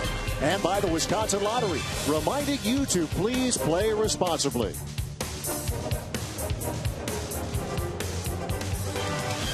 Bottom of the 6th, runners at the corners as you see, and the Reds lead 7-2. And Neil Kotz now on the mound for Milwaukee. And 9th appearance for Kotz and a .514 earned run average, 8 punch-outs in 7 innings. He has allowed the 2 home runs. And Kotz will work against Jay Bruce.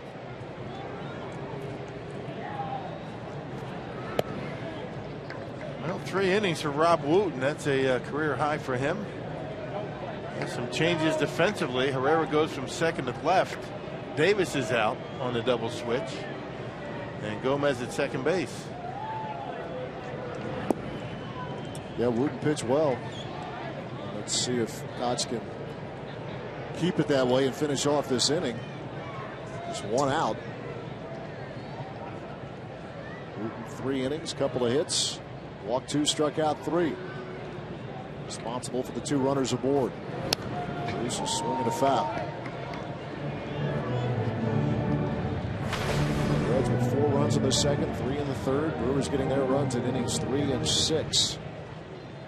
Fortunately, Milwaukee dug itself a hole.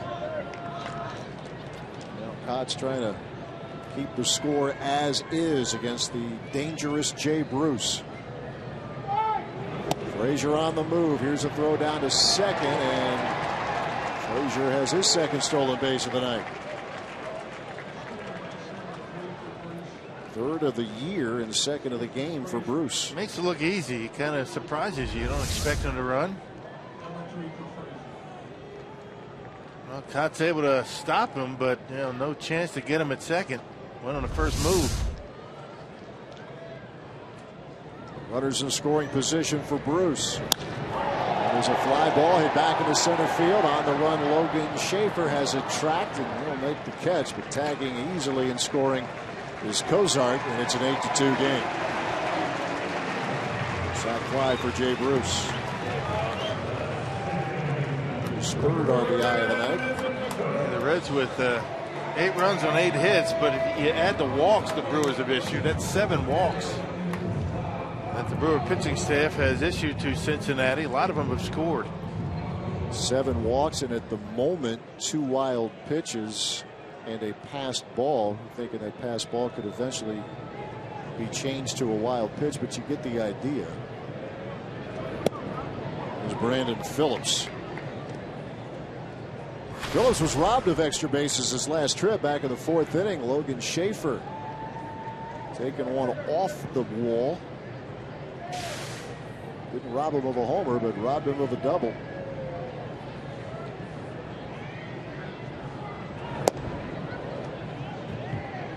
Talked about his approach and how it is, generally speaking, the opposite of Joey Votto's, although Votto has been attacking more this year, and he's off to a terrific start. Phillips historically just gets up there and lets it rip. Yeah, very aggressive. There's a drive, left field. Herrera going back, and that's off the wall. That'll score a run. Phillips on his way to second. RBI double for Brandon Phillips. Frazier scores, and the Reds make it 9-2. Yeah, both of the runs scoring in this inning, you got to put on the record of Rob Wooten. Unfortunately, he pitched so well. Kotz gives him a fastball, middle in, and Brandon Phillips with the short stroke rips it over the head of Herrera and off the wall. 9-2. Marlon Byrd. He has a couple of hits tonight and 3 trips to the plate. He had broken his bat. Ground ball to short. That's Segura. And the inning is over, but the Reds put a couple of more on the board. And we are through 6 with the Reds leading 9-2.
The Brewers 9-2. Let's take a look at the Powerball home run leaderboard. Adam Lind sitting at the top. Aramis Ramirez with the 1. This is a team still looking to drive the ball a little bit more consistently, or a lot more consistently. Let's be honest here. Let's see if Aramis Ramirez can show some signs of getting on track. Seen it a time or two over the weekend, but a lazy fly ball there to center field, easily handled by Josh Hamilton. And there's the first out of the inning to Billy Hamilton. I think I said Josh Hamilton. I've got that on my mind because he is now back to the Rangers. Deal completed with the Anaheim Angels. Josh Hamilton goes back. Things didn't work out too well for him in Anaheim, did it? No, that is putting it mildly. Both on and off the field. Yeah, still has some things to get squared away, obviously. Elian Herrera at the plate. I'm talking about pitchers who have been injured. Homer Bailey on the DL. Adam Wainwright out for the year with the Achilles injury suffered over the weekend. And the Dodgers now will be without Brandon McCarthy. He's done for the year, and it appears that he is likely headed for Tommy John surgery. Yeah. Still down a few on their staff who they thought would be ready to help him. Jin Ryu, I should say, with the shoulder problem. Closer, Henry Jansen, left foot injury. Well, dealing with something. There's Herrera with a ground ball to Todd Frazier at third, and quickly 2 men out. Yeah, but usually the healthiest teams are the ones that are going to be in contention at the end. I hope you don't get the big injuries too early. With all-inclusive areas, custom tailgate spaces, and more, it's no wonder Miller Park was recently named Wisconsin's top location for a group outing. And with group tickets starting at just $9, a Brewers game is a perfect for groups of all sizes and budgets. For details, go to brewers.com/groups. A quick inning as Maldonado bounces the third. Todd Frazier takes care of the rest, and it's still 9-2 the Reds.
It's 9-2.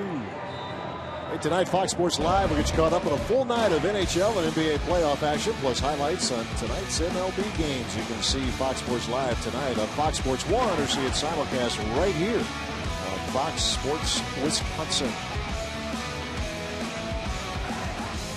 The Bucks are in action tonight among those NBA playoff games. They lead the Bulls at the half, 52-49. They're making them work. I'll tell you what, every game has been pretty good, hasn't it? Yeah, that Bayless buzzer beater. Yeah. The weekend.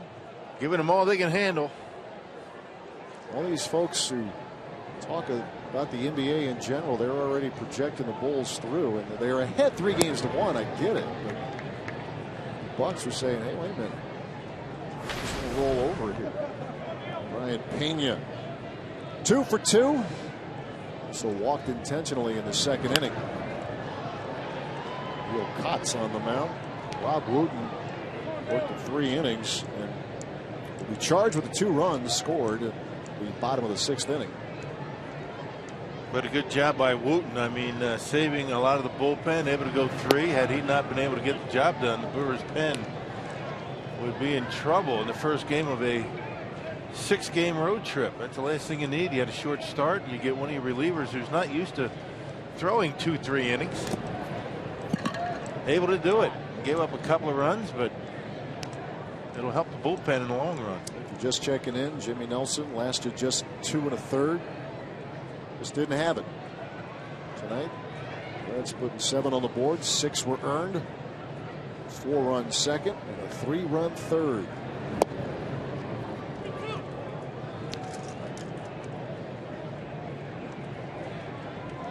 Full count to Pena, leading off the home half of the 7th.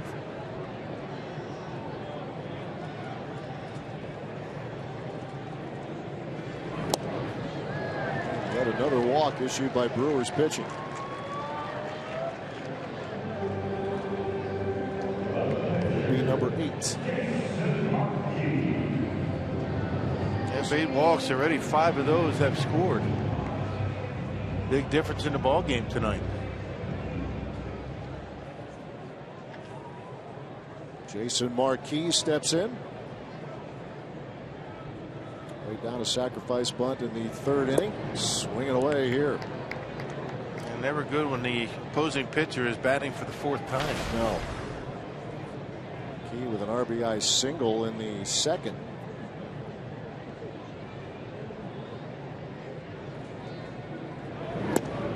Marquis' longest outing was his first this year. He went 6 against the Cardinals. It was a game that the Reds ended up winning, but Marquis had no decision. With just 4 against the Cubs and 5 against the Brewers last week. He has gone through 7 here tonight, giving up 2 runs on 6 hits. Walked 1, has struck out a couple. 1-2 the count. And he went. Here's strike 3. Out number 1 here in the 7th. Strikeout number 5 for Brewers pitching tonight. For the 5th time tonight, here comes Billy Hamilton.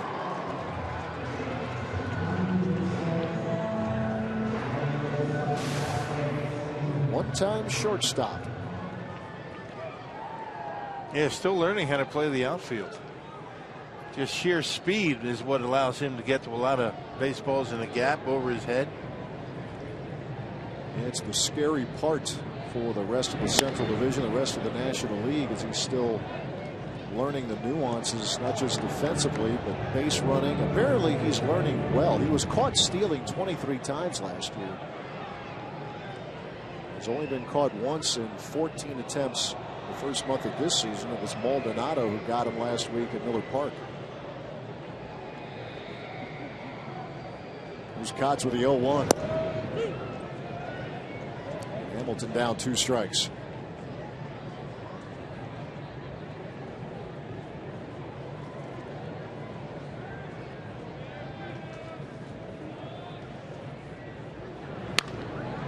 Hamilton shoots 1 foul.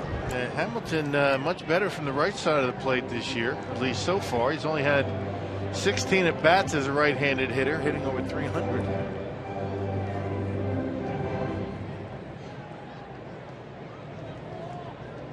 Started switch hitting just 4 years ago. Isn't that something? Yeah, that's, again, we talk about the learning. It's unusual if you're going to become a switch hitter to become one already in pro ball. As with the Class A affiliate. The benefit of being a switch hitter, obviously, is you never see a pitch breaking away from you. Left-handers breaking balls coming to you. Right-handers from the left side, everything coming in on you.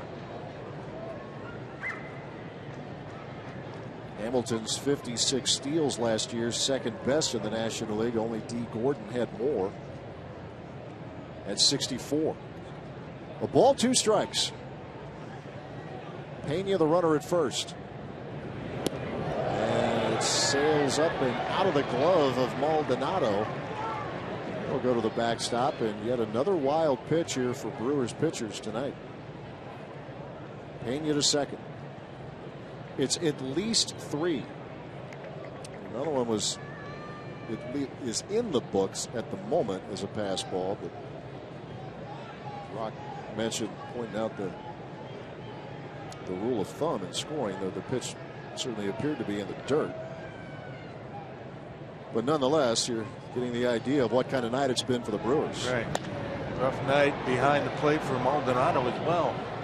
High fly ball, shallow left. That's Elian Herrera with the catch. 2 men out. Herrera moving over there. Brewers the double switch. Earlier on, Herrera out there for Chris Davis. Hector Gomez playing second. 2 men out. Zach Cozart.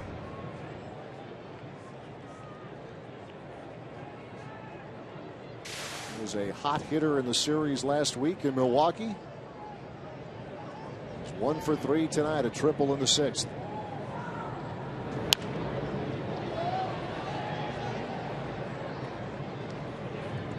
Good defensive shortstop. Last year hit just .221.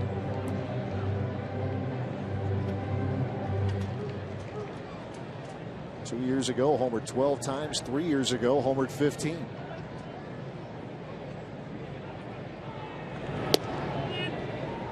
One and one the count. Neil Kotz out there for the Brewers. Signing that free agent contract at the end of January. 73 appearances, matching a career high for him. Here with Texas. For that White Sox World Series team 10 years ago. 2 balls, 1 strike.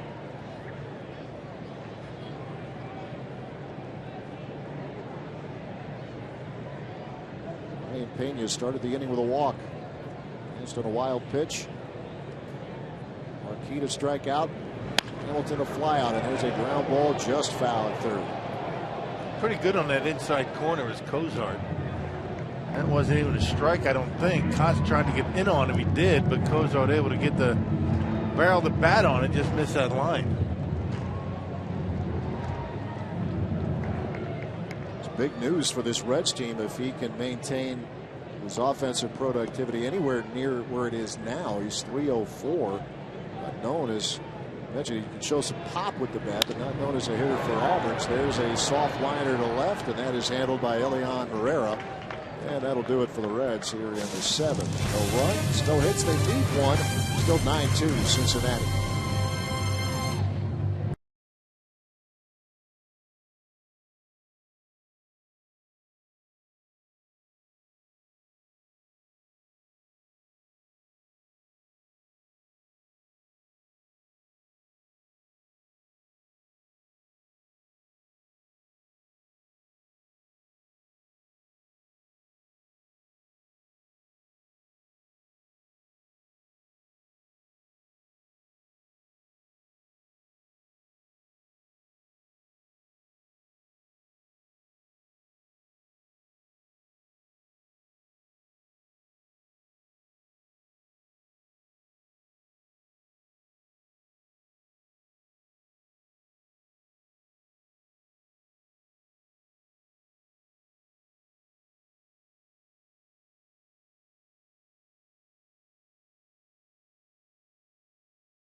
Hector Gomez set to bat for the first time here tonight. He was part of the gang yesterday that helped the Brewers to a win. 5 guys off the bench doing the job in Sunday's game. Part of that squad was Parra and Schaefer as well, and they both had real good games here today. Parra a couple of doubles, Schaefer some tremendous plays in that outfield.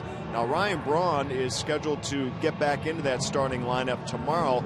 It'll be interesting to see what the outfield looks like tomorrow. Do you give Davis a rest? Do you keep Schaefer and Parr in there? And suddenly these outfielders starting to play well right now, and Braun hasn't been in there for 2 games. Well, you know he's going to get his playing time. You know Braun's going to be back in there, but you make a good point. Maybe you want to stack your lineup with left-handers against Cueto. We'll see what Ron Roenicke elects to do. It has not been easy on him so far this year, to say the least. Here's Hector Gomez, and yanks one foul. Scramble is on.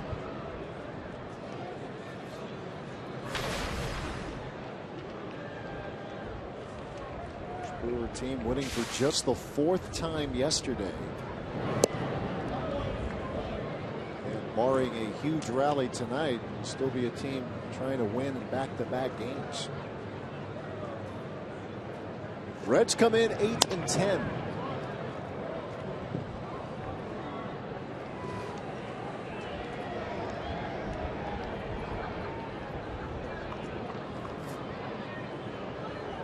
Ball, 2 strikes.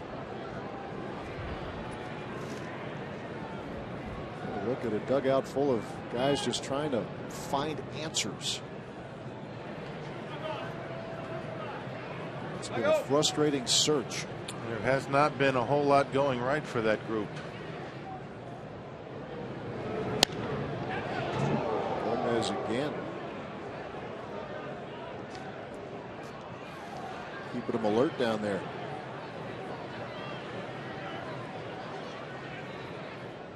Well, as Ron Roenicke has talked about, you need your veteran players, and when they get out there, those who are healthy, to lead by example, get the big hit when it's required. And we've seen a couple of the younger guys do that at times. But breakdowns everywhere, defensively, on the bases. Yeah, there have been times where the ball has hit hard right at somebody, but unfortunately this is a Brewer team that has been helping the opposition a whole lot as well along the way. Here's a 3-2. Gomez hangs tough.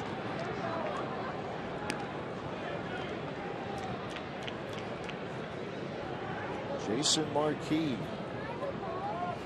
on here in the 8th inning for the Reds.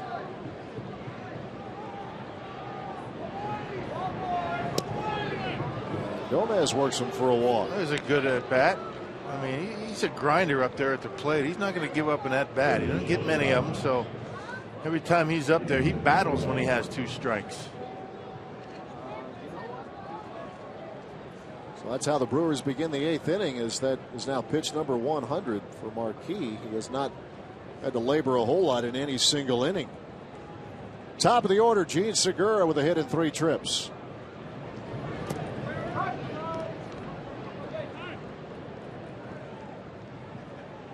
Marquis, 36 years old, originally selected by the Atlanta Braves back in 1996. First round pick. As the story goes, learned a lot early in his career from guys you'd like to learn from. Greg Maddux, John Smoltz. Yeah, pretty good guys to emulate. And that's double play ball. 6-4-3. It's the 3rd double play of the night that the Brewers have hit into. 2 men out, bases empty.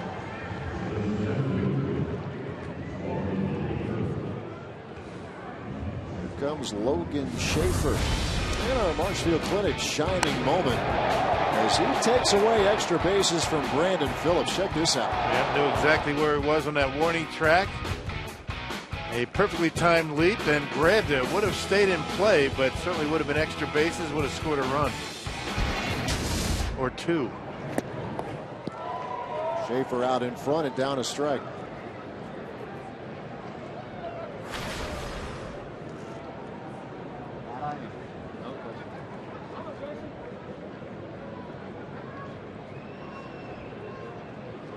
Here's the 0-1 for Marquis.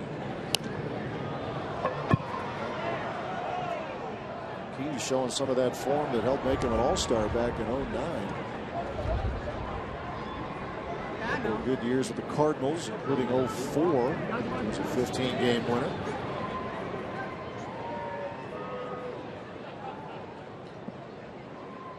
Rockies had 2 such seasons. 04 with the Cardinals and 09 his All-Star year with the Rockies. And a comeback after surgery at a late age, 36 years old. Yeah, he won 8 of his first 10 decisions back in 2013 with the Padres, and then the arm broke down, needed Tommy John surgery. And now here he is back in the big leagues. A ball, 2 strikes to Logan Schaefer. Just missed. Yeah, didn't miss by much, that slider. 106 pitches for Marquis. Might be the end of the line for him here in this 8th inning. Season high in that area was 104. His first outing of the year, and this is headed toward the gap, left center field, and that's going to get to the wall. Schaefer on his way to second with a double. Second hit of the night for Logan Schaefer. He's had 2 back-to-back good games. He has. It's fun to watch. Yep. He knows what he's doing in the outfield, and he's putting some good swings on the baseball the last couple of days. 2 hits yesterday, 2 hits today. And fastball outer half, doesn't try and pull it, and finds that gap out in the left center. And it keeps the inning alive for the Crew. So Gerardo Parra. Couple of doubles for him tonight, and that bounces up there and gets away from Pena, and Schaefer gets to third. A wild pitch. Don't be so sure. I was just going to say that.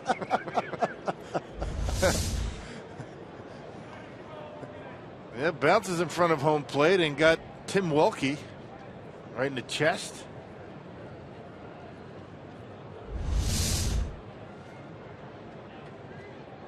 He says, I'm good.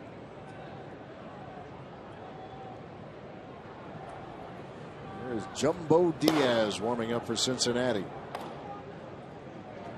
No need for Aroldis Chapman here for the Reds. Strike to Parra. 1-1 the count. Is there anything that angers a catcher more than a issue that we're charged with a pass ball, and when clearly the ball bounces, the pitch bounces? It doesn't happen very often. It shouldn't, because, you know, I mean, if you're paying attention, you're going to see that ball was in the dirt.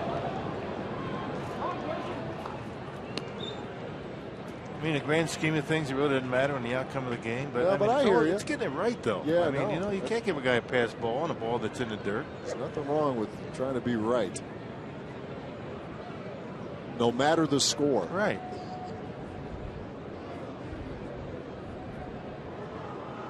So Martin rocks with you. Here's the 1-2. See, I care about that more than he does. He's not worrying about that right now. Here's what we're talking about. There's the pitch by Wooten that was called a pass ball. Really? Okay.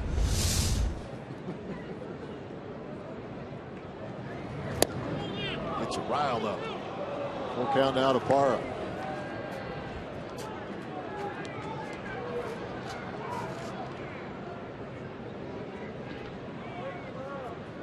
Jason Marquis, drafted by the Braves, but he was part of that trade with St. Louis that involved Adam Wainwright 12 years ago.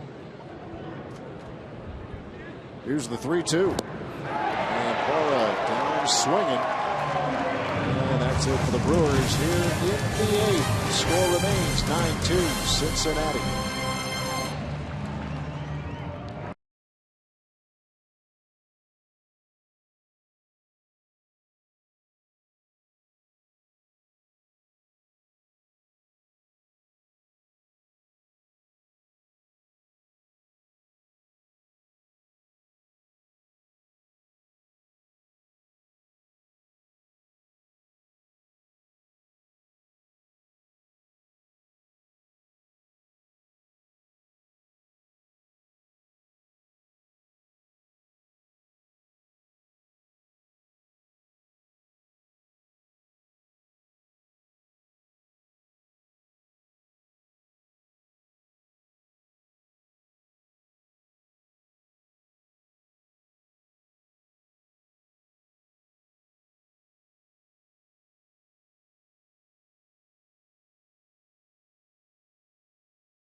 It's a productive work night for Jason Marquis here this evening as Brewers managing just a couple of runs. Now in the bottom of the 8th, Will Smith on the mound. Yeah, Marquis' best outing of the season for sure. And Will Smith on for the 9th time this year. Ron Renneke and Rick Brandon's kind of caught having to bring Will Smith in a 9-2 game here in Cincinnati. Prefer not to have to do that. A 3.00 earned run average, 8 strikeouts in 6 innings for Will. Joey Votto 0 for 4 tonight.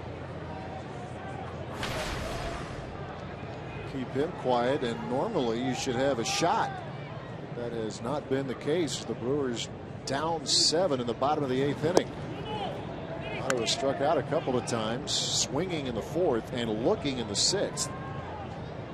So line to center and bounced into a 4-6-3 double play.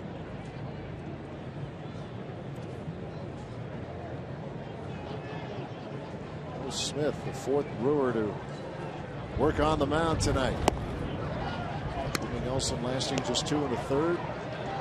Bob Wooten going 3, and Neil Kotz an inning and 2/3. 2 balls, 2 strikes. Otto, Frazier, and Bruce here in the 8th.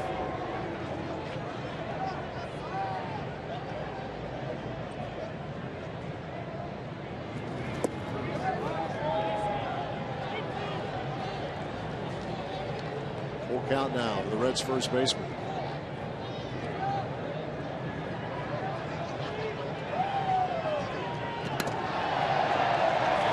Well, with the 0 for 4, but it's still a .310 batting average. It's led the league in walks 3 seasons. 2011, 12, and 13. All-Star 4 straight years from 2010 through 13. Injury plagued last year, appeared in just 62 games. There's a fly ball hit back into left field. Elian Herrera will have room. Out number 1. Yeah, Wynn held that one up. I thought off the bat that was out of here. Votto with great power to the opposite field. Hey, with Club Goodwill, you can sit in section 238 of the left field loge bleachers for just $12. To get tickets in Club Goodwill, visit the left field ticket windows at Miller Park as soon as the ballpark gates open. Some exclusions apply. Visit Brewers.com for details. 1 out for Todd Frazier. 4 plate appearances for him tonight. He has walked 3 times. He's been hit by a pitch. He has scored 3 times.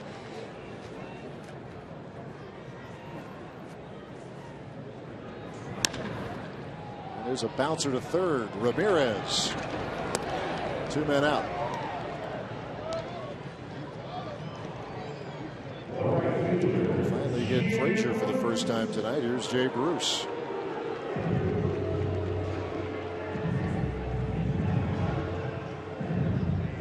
Bruce opened up the scoring in this game. A 2-run homer in the 2nd.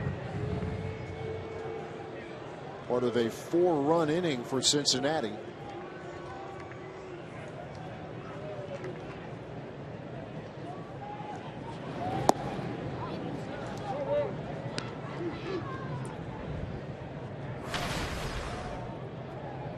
Same 2 teams tomorrow night, and they'll wrap it up on Wednesday afternoon before the Brewers move on to Chicago.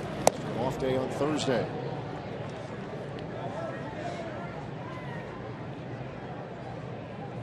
Cubs lead the Pirates 4-0. They're in the top of the 7th at Wrigley Field. Cardinals 1-0 over Philadelphia, bottom of the 6th in St. Louis. Yadier Molina, by the way, back in the lineup. Took a foul tip to his knee. Sat out a couple of games at Miller Park, but back in there this evening. Mark Reynolds, who played left yesterday, is in right tonight. So now he's had 3 starts in the outfield in his career. Had a rough day in left yesterday. A couple of face plants into the outfield wall and left. He did. But he made the catch both times. He did. I would imagine the judges wouldn't have given him a lot of style points, but that doesn't matter in this game. No, it doesn't. To play. It's not how, it's how many. Full count to Bruce. Reds with 9 runs on a like number of hits. Brewers 2 runs on 7 hits.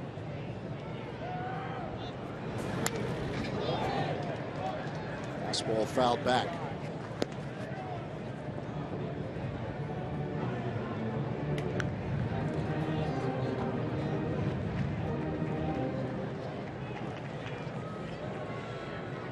One more time, Will Smith looking in at his catcher Martin Maldonado. And the 3-2.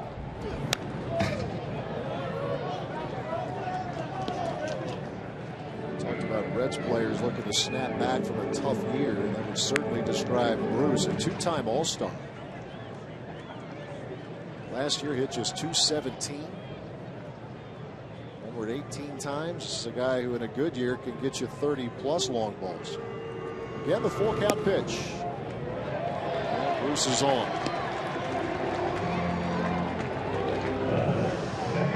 That is the 9th walk given up by Brewers pitching. And up until tonight, the Brewers pitching staff has been pretty good limiting the walks. 7th best in the National League and allowing walks, but that's going to change after tonight. Yeah, and specific to Nelson, he had been very good in that category. He'd only issued 4 walks through his first 3 starts, but 5 tonight in just 2 1/3. Here's Brandon Phillips. He's 1 for 4. Had a second hit taken away and a terrific play up against the fence by Logan Schaefer. That was in the 4th inning. Logan a couple of hits tonight.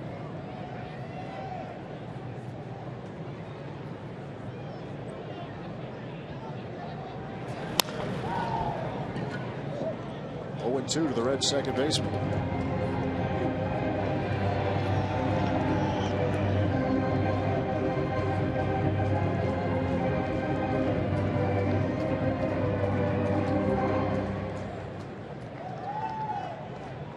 Reds took control early in this game. 4-0 after 2, 7-1 after 3. 2-strike pitch. Very high pop up. This will be in play for Gene Segura. That wraps up the 9th inning for the Reds. Strand 1. We move to the 9th. 9-2, Cincinnati.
Hotel and Casino. Book your stay now. 9-2 Reds here in the 9th inning. We'll see Jason Rogers pinch hitting in this 9th inning. He'll be up second, which leads us to our Powerball home run counts. Total is 9 for the Crew so far this season, including that grand slam off the bat of Elian Herrera last Tuesday night. Adam Lind has 3 so far this season.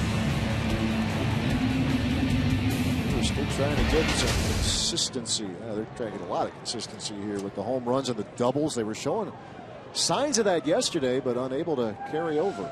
Brooke Badenhop on the mound for Cincinnati. Yeah, he's had a rough time of it. The former Brewer relief pitcher, big earned run average in his 9th game here tonight. A couple of home runs, and the opponent batting average over 400. The sinker slider, Brooke Badenhop. Adam Lind leading off the inning. That was Badenhop who served up that grand slam that Herrera hit last week.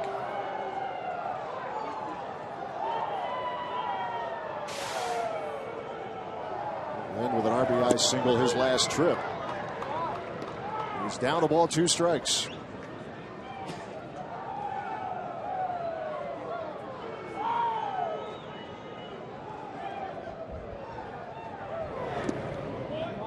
Reds closing in on win number 9.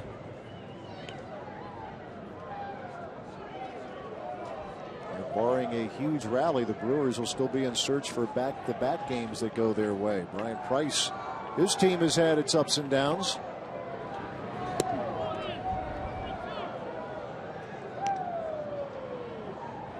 It's a Reds team with, at best, modest expectations, I guess, if you look nationally, but it's a team that if it stays healthy, at least with the lineup, you would think it could have a chance. The pitching is probably the biggest question. Badenhop issues a walk to Adam Lind to start the 9th. But in the early going, it's been the offense that's let him down. Yeah.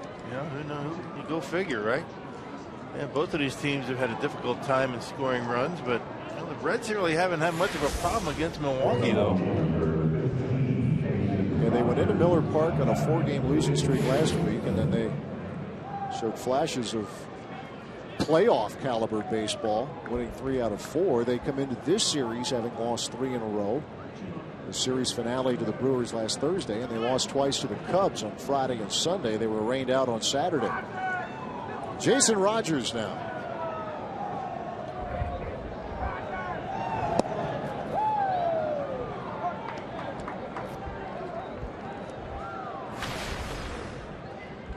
See what he's done. He's made some pretty good contact. Yeah, that's not bad, is it? Oh. Back to that series, Pittsburgh. Saw some good at bats from Jason Rogers in spring training. 1-1 as Badenhop misses. Badenhop really hadn't been close with a lot of his pitches. You wonder how long the Reds are going to put up with that. 7-run lead, walking the leadoff hitter. And he's behind Rogers, and Rogers get a good pitch to hit here. And then he ends up catching the corner.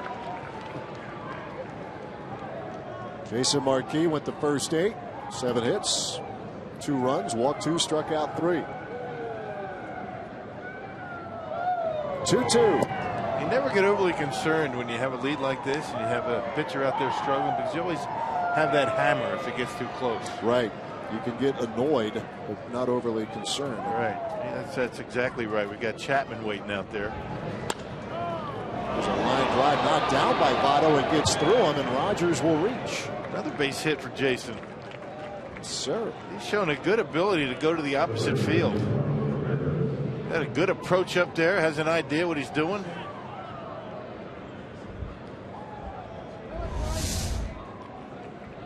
Votto playing in a little bit. Probably should have had it. Probably go down as a base hit.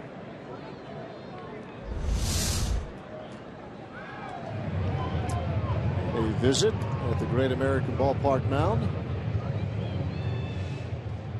Jeff Pico is their pitching coach. As the Brewers down 7, but the first 2 reach.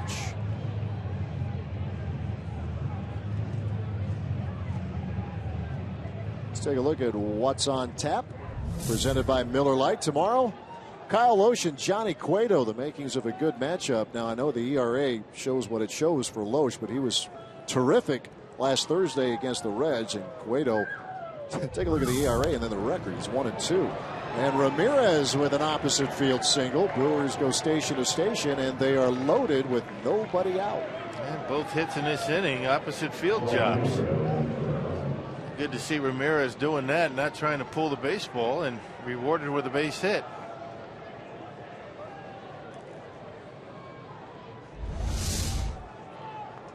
Rama's not a guy that's going to wait around too much. That fastball middle in, shoots it in the hole between first and second. And the Brewers have him loaded with nobody out. Well, you mentioned the hammer. That's a roll as Chapman getting loose. Badenhop against Herrera. Last time they squared off, Herrera took him over the right field wall for a slam last Tuesday night at Miller Park. Leon looking for his first hit here tonight. Adam Lynn walks. Jason Rogers, infield hit. I'm not sure what that was all about between Tim Welke and I wasn't either. Pointing at Badenhop. It looked like Pena was trying to be the voice of reason in that one. 1-1 the count.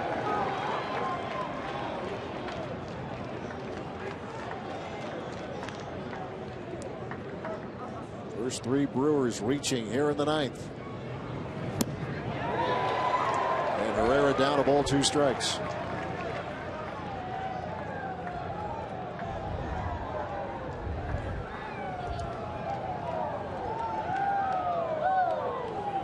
Maldonado on deck. Here's the 1-2. Struck him out swinging. 1 out of the ninth.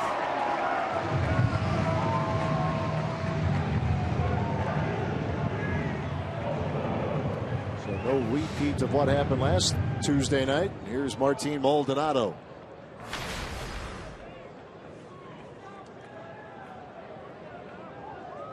In addition to the walk, he struck out in the 5th. Grounded to 3rd in the 7th.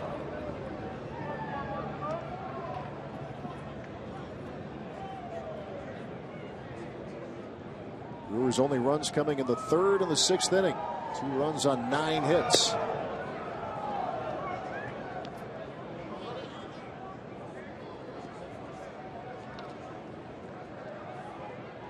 Badenhop trying to finish this off, but struggling here in the 9th.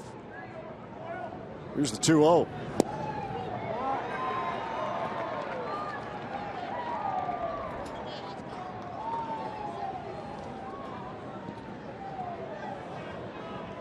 Maldonado's first hit of the season was last week, a home run against the Reds. There's a line drive to right. That's a base hit. And it's 1 base at a time.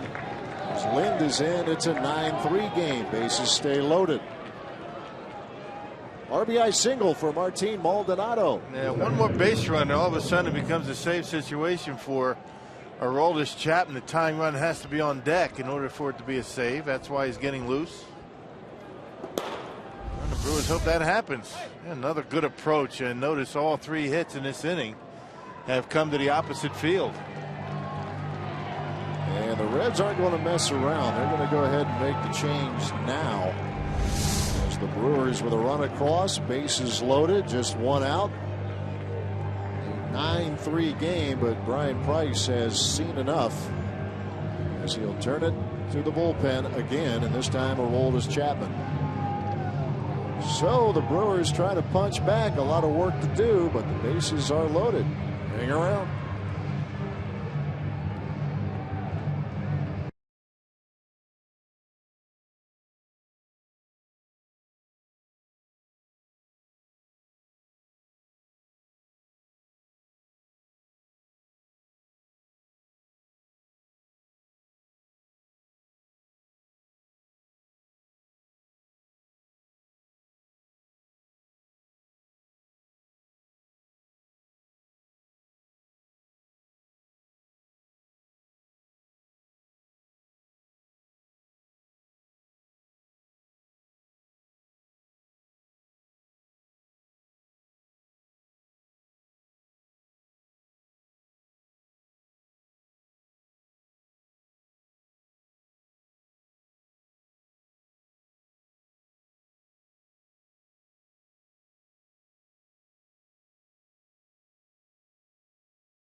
But Brian Price says enough is enough as he turns it over to Aroldis Chapman. Well, 4 for 4 in save opportunities, and you can see the strikeouts, the innings pitched. Pretty good for Chapman. 15 punch outs, 9 innings pitched, only 3 walks, and has not allowed an earned run. Last week he finished off a couple of games for the Reds against the Brewers, faced 6 hitters and struck out 5 of them. Here is Hector Gomez. So Burt Badenhop retires just 1. Now Chapman looking to finish it off. And for him that's fairly mild, 96.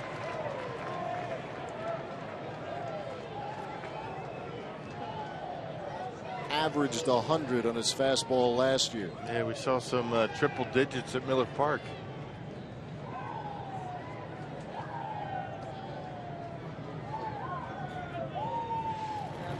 Ooh, that got him. That was 95. Wow. Yeah, you think about taking one for the team, but that's pushing a little bit. And no chance for Gomez to get out of the way of that fastball. That was on him in a hurry. And right at him. It's one thing to take a mid-70s curve, and then there's this.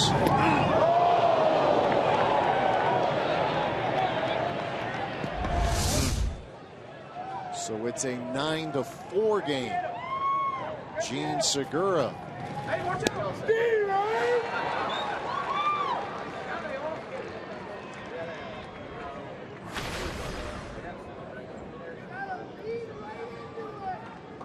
Segura 1 for 6 in his career against Chapman. Lean into what? Watch out, it might hit you too. He'll take something off. 0-2. Yeah, he'll do that once in a while.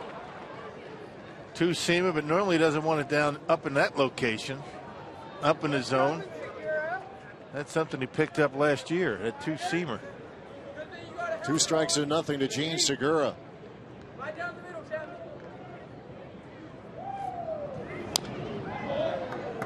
Hangs in there. Not playing goal. Adam Lynn began the inning with a walk. Jason Rogers infield single. He's hit to right for Ramirez after Herrera struck out. Maldonado singled to right after Gomez got hit by a pitch. There's Ryan Braun with a bat at the top of the dugout steps. The chopper over the mound, charging his Cozart, got by him. He gets through into center field, and this is going to score 2, and the Brewers pull within 3. All right, making contact with 2 strikes, and Cozart trying to pick it and turn a double play as opposed to waiting back and just getting 1. Goes under the glove. It'll be a base hit. And the Brewers inching ever so close. 3 runs now.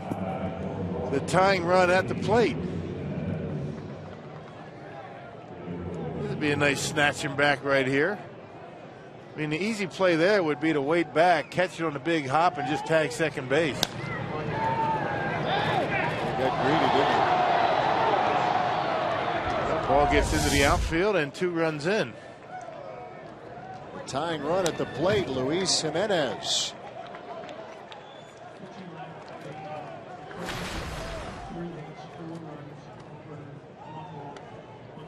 You see what he has done. 1 for 11 with Ryan Braun on deck. Let's see if the Brewers can get to him here. Just 1 out in the 9th. Brewers with 4 runs across, still needing 3 to tie. Here's the 0-1. In front and down 0-2.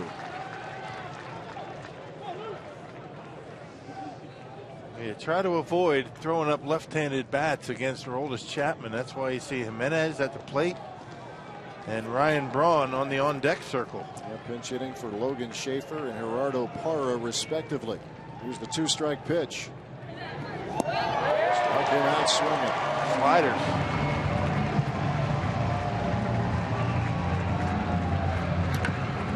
So it comes down to Chapman versus Braun. Yeah, that's the equalizer right there for Chapman. Yeah, the slider, he able to get Jimenez over the top.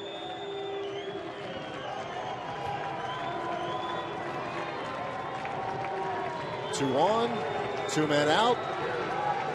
It's Chapman versus Ryan Braun.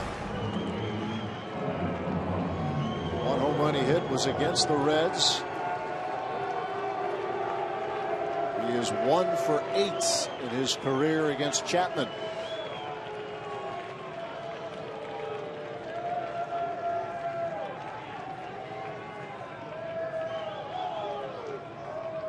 Ninth man to hit here in the inning. Punches 1 foul. The situation gets tougher. Chapman's starting to heat up a little bit. 99 with that last one.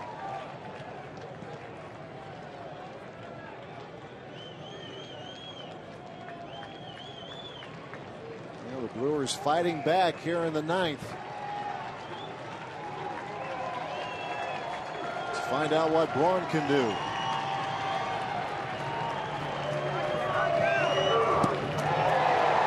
Now 2 strikes. Chapman mixing it up again. They had the 2-seamer, 89 miles an hour. Not as close to a changeup as you'll see from him. 1 strike left.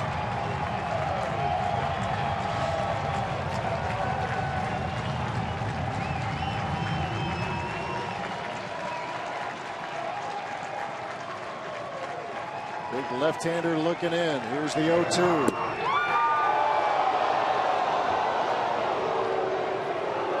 He hit 100, missed the strike zone.